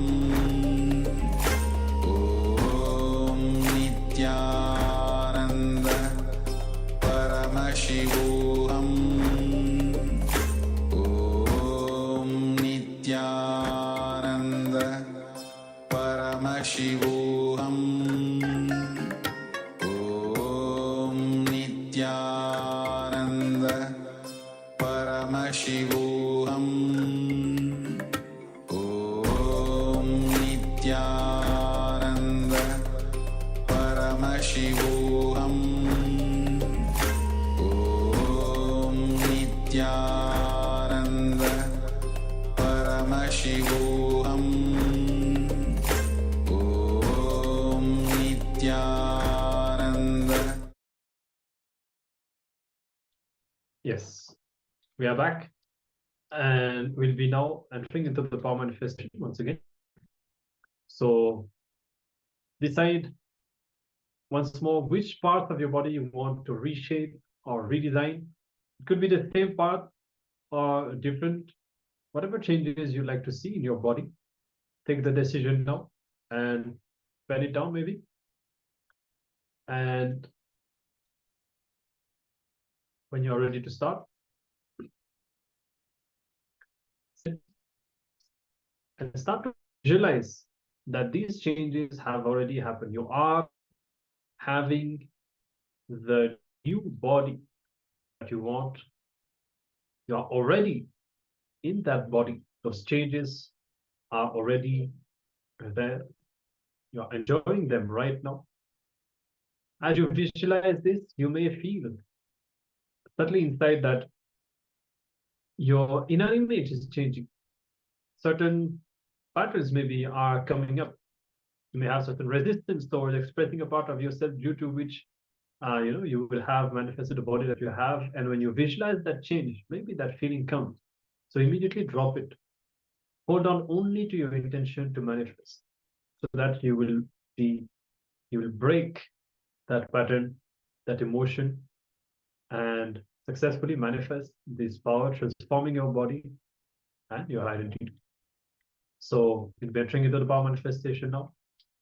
Hold on to that visualization and be in the space of oneness with Swamiji, intensely, authentically, and maintain your awareness on the third eye and start chanting the Mahavakya.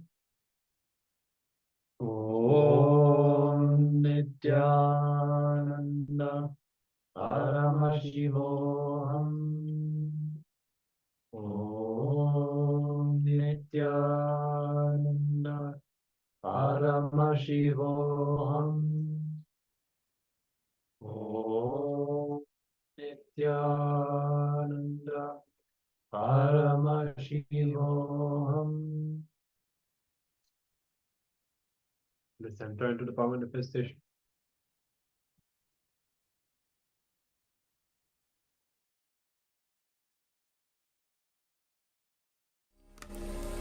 Om Nithyananda Paramashivoham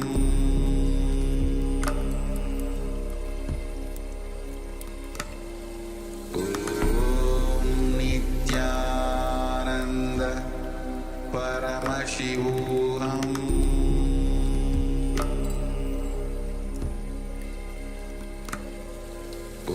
Om Nithyananda Paramashivoham Om Nithyananda Paramashivoham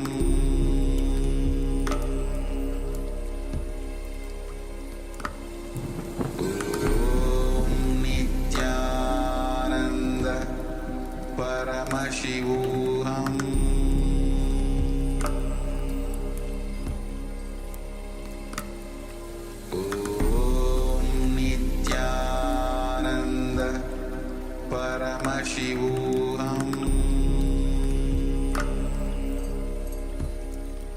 Paramashivoham Om Nithyananda Paramashivoham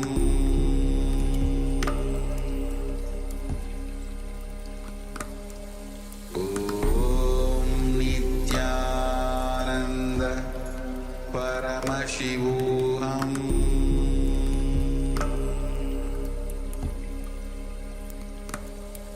Om Nithyananda Paramashivoham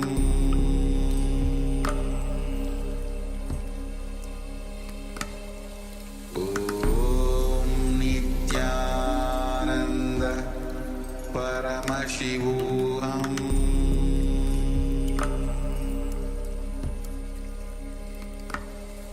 Om Nithyananda Paramashivoham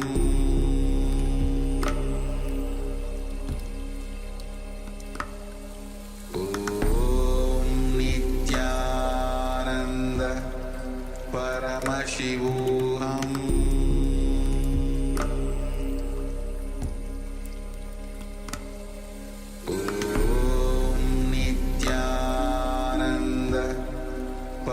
Paramashivoham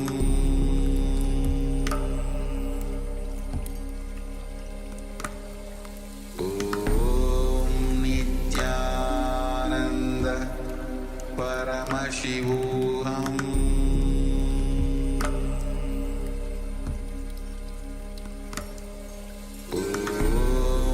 Nithyananda Paramashivoham Paramashivoham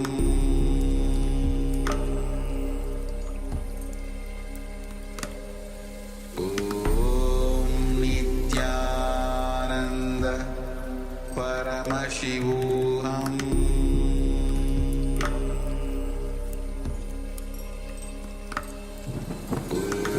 Om Nithyananda Paramashivoham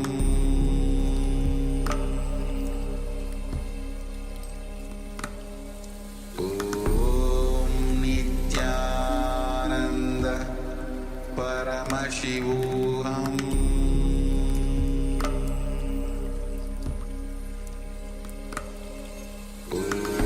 Om Nithyananda Paramashivoham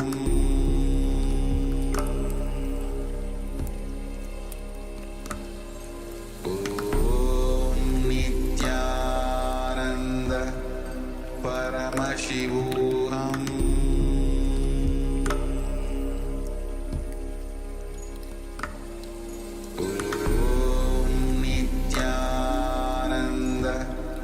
Paramashivoham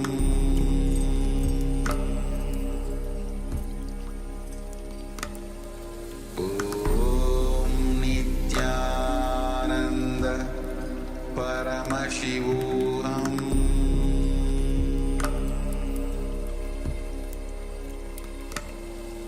Om Nithyananda Paramashivoham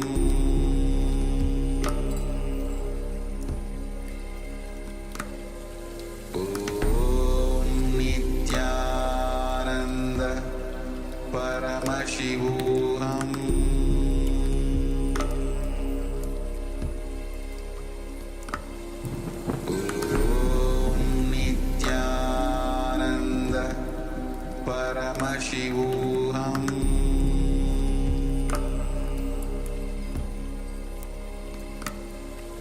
Om Nithyananda Paramashivoham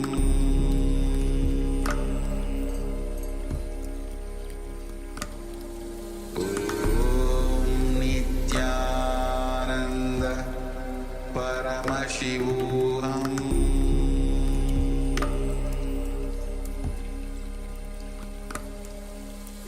Om Nithyananda Paramashivoham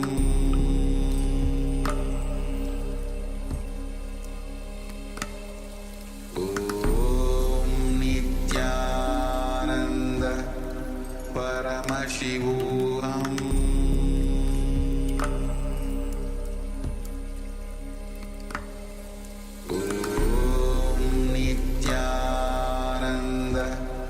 Paramashivoham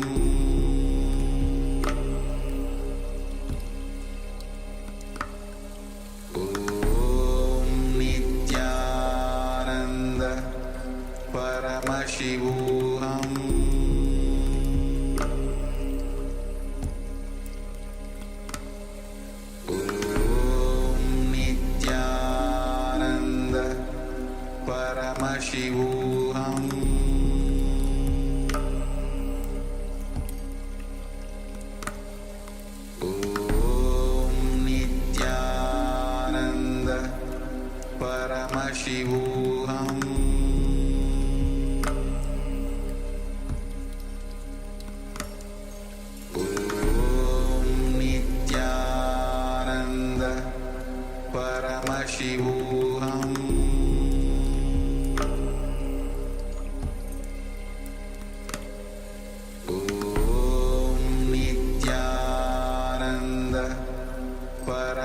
Paramashivoham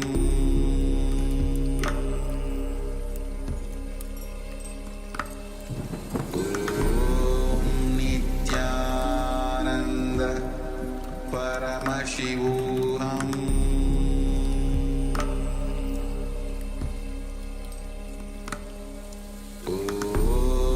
Nithyananda Paramashivoham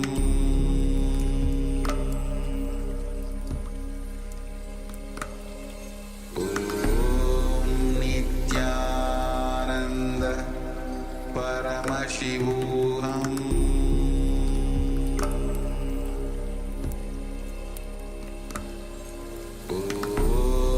Nithyananda Paramashivoham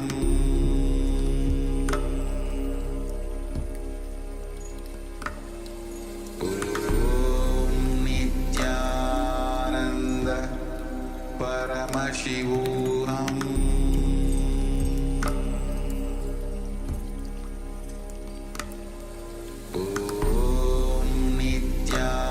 Nithyananda Paramashivoham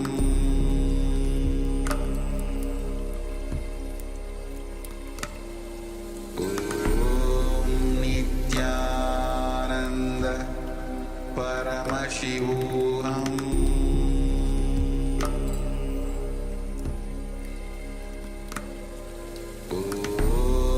Nithyananda Paramashivoham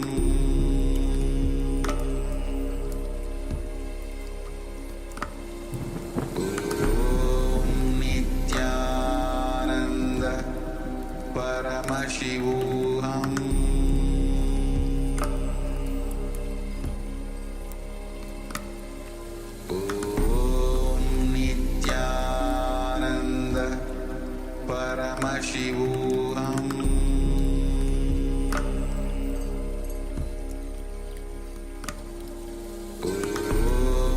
Nithyananda Paramashivoham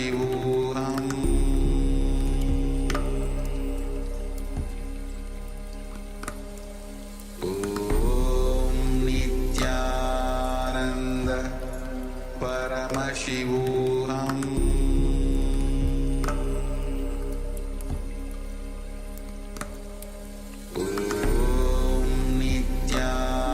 Nithyananda Paramashivoham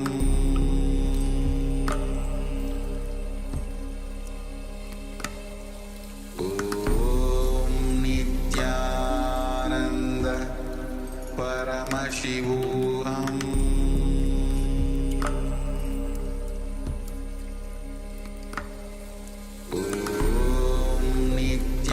Nithyananda Paramashivoham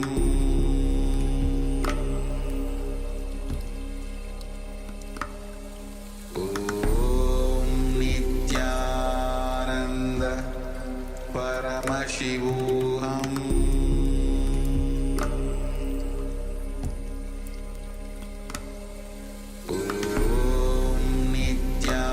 Nithyananda Paramashivoham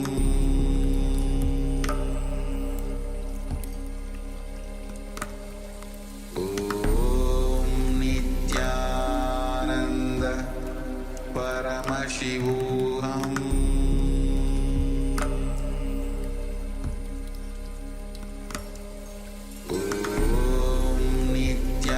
Nithyananda Paramashivoham.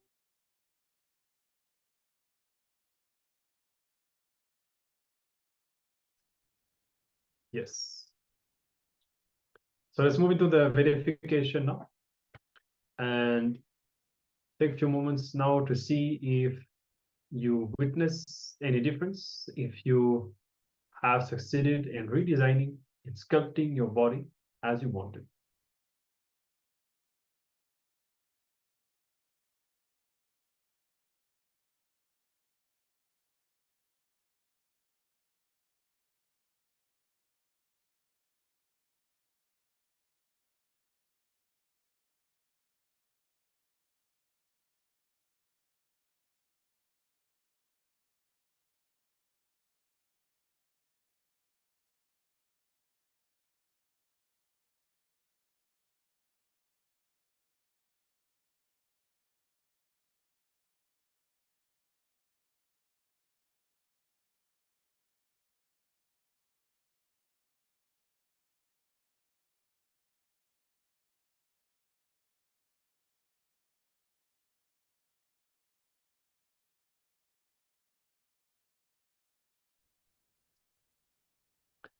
So you can share your experience and results that you have been able to manifest. And don't worry if sometimes you may see that the change is kind of fading away after some time. Somebody says if you manifest it 21 times, it will become completely permanent, irreversible change. So until then, manifest again and again, change your cognition, change, reprogram your muscle memory and biomemory through the power of consciousness, through the power of manifestation. And you will see that you will be able to completely redesign your body as you want. So with this, you'll be entering into another important session. And a Kriya, actually, one more.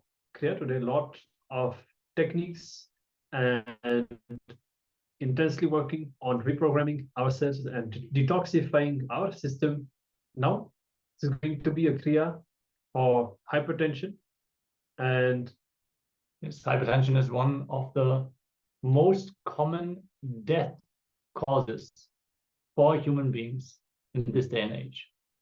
Most of the male bodies above 60 years of age actually die because of hypertension and other cardiovascular diseases. So curing hypertension can not only lead to more well-being and a general health and wellness, it can simply increase your lifespan. So there are some diseases, some ailments that just reduce the quality of life that you are experiencing. But this Kriya can literally extend your lifespan itself. So with this, requesting all participants to get your yoga mats ready and keep enough space around you so you can perform the asanas and pranayamas. And let's listen to Swamiji as he is directly guiding us through this Kriya.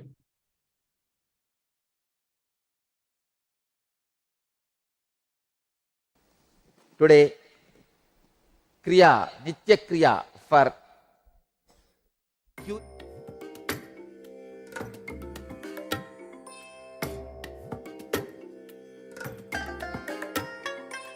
I bless you all. Let you all open all your three eyes and manifest the powers of Mahasudashiva. Om Nithyananda.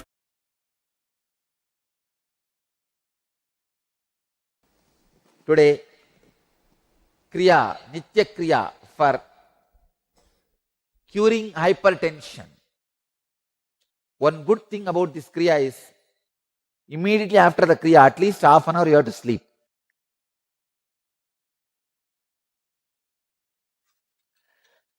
I will sincerely recommend to do this Kriya before falling asleep. In the night time, do this Kriya and fall asleep. Understand?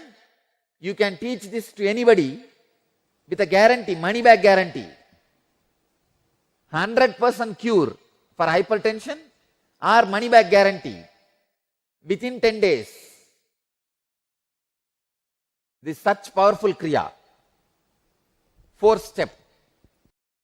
Let me start now. The first step.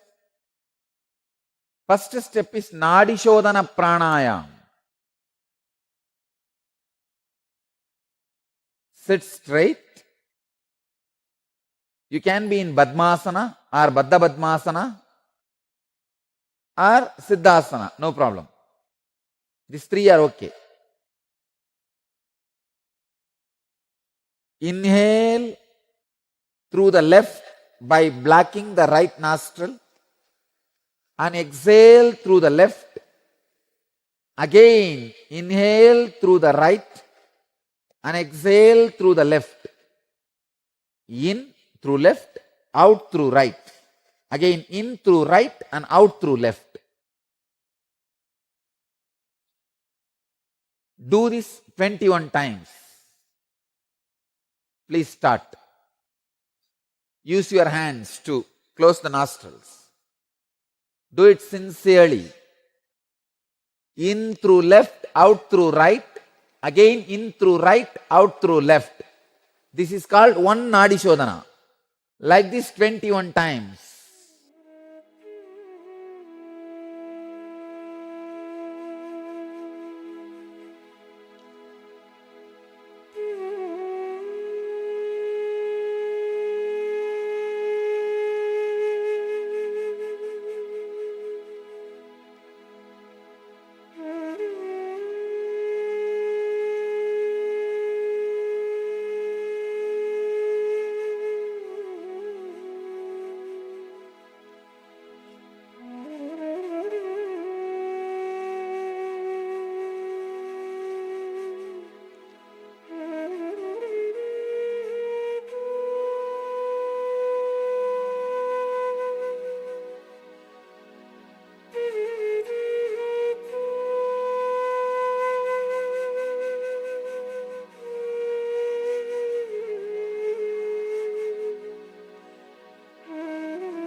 Now, let's move to the next step. Second step, please understand. Pavana Muktasana. Let me read the sutra. Dvayostu padayoho parshim latvasya svanitampake januni vakshasi sadhuhu baddati karabandhanaihi. Having brought the heels of two legs close to the perineal region and the knees close to the chest, with the tying of the hands, the noble one holds the knees. This is the Pavana Muktasana. Please understand. Hold. Right hand should be on the top, left should be the bottom. Hold the knees. Your hand should be on the knees. In this Pavana Muktasana, start the humming process. Brahmari Dhyana. Next step, start the humming. As you see, please understand. When you inhale, hum. When you exhale, hum. Both moments, start humming intensely. Start.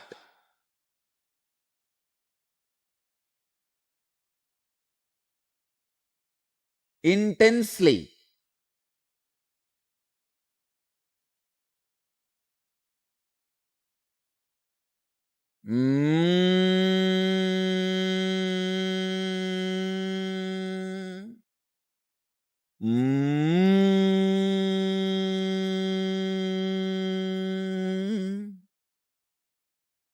As intensely as possible.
the knees very tight.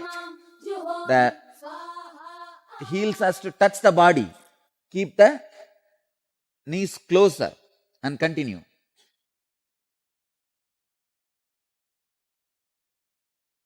Keep the back straight.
The next step, Yoga Nidra. Let me read the instruction in Sanskrit. Vichina Sankalpa Vikalpa Mule Nishesha Nirmulita Karma Jale Nirantara Abhyasa Nitanta Badra Sajumpatye Yogini Yoga Nidra. Vishrantim asadya turiya talpe vishwadya vasta tritayo parishte samminmayim kamapi sarvakalam nidram sake nirvisha nirvigalpam. Having cut off from the base of thinking and having completely nullified the net of the action, in other words, being unclutched from thoughts, unclutched from actions, and unclutched from the fruits of actions, by constant practice, the state of most sacred Yoga Nidra happens in yogi. Understand? Now, when you sit in Pavan Muktasana and do the humming intensely for 7 minutes, you get into a kind of a giddy state which you love to fall into. Just lie down and stretch the leg. Unclutch. You won't be able to completely unclutch immediately. But the unclutching and the laziness combined together, not sleep, a kind of a half sleep you will fall. Get into that sleep. That is what is Yoga Nidra now. Please lie down. Unclutch. Don't snore. For next 21 minutes. When you do it in the house every day, do it before going to bed, late night. Do this and fall asleep. 100% cure for hypertension. Now just unclutch. You will fall into a kind of half asleep. Just fall into that state and relax. Unclutch and go to the state wherever your being leads.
I bless you all. Let you all open all your three eyes and manifest the powers of Mahasudashiva. Om Nithyananda Paramashivoham. Om Nithyananda Paramashivoham. Om Nithyananda Paramashivoham. Om Nithyananda Paramashivoham.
Continue to remain in the posture.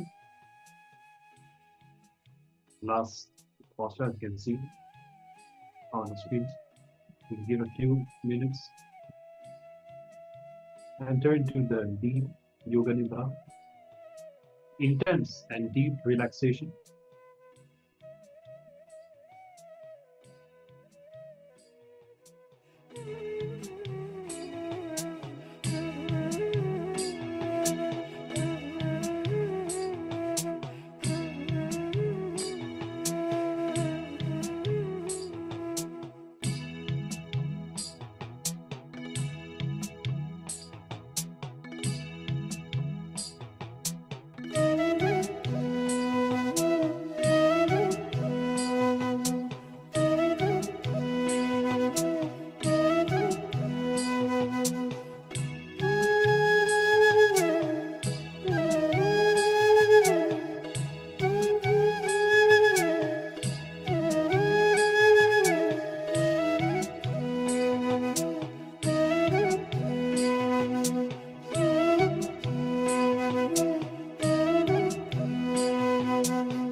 Shanti, Shanti, Shanti.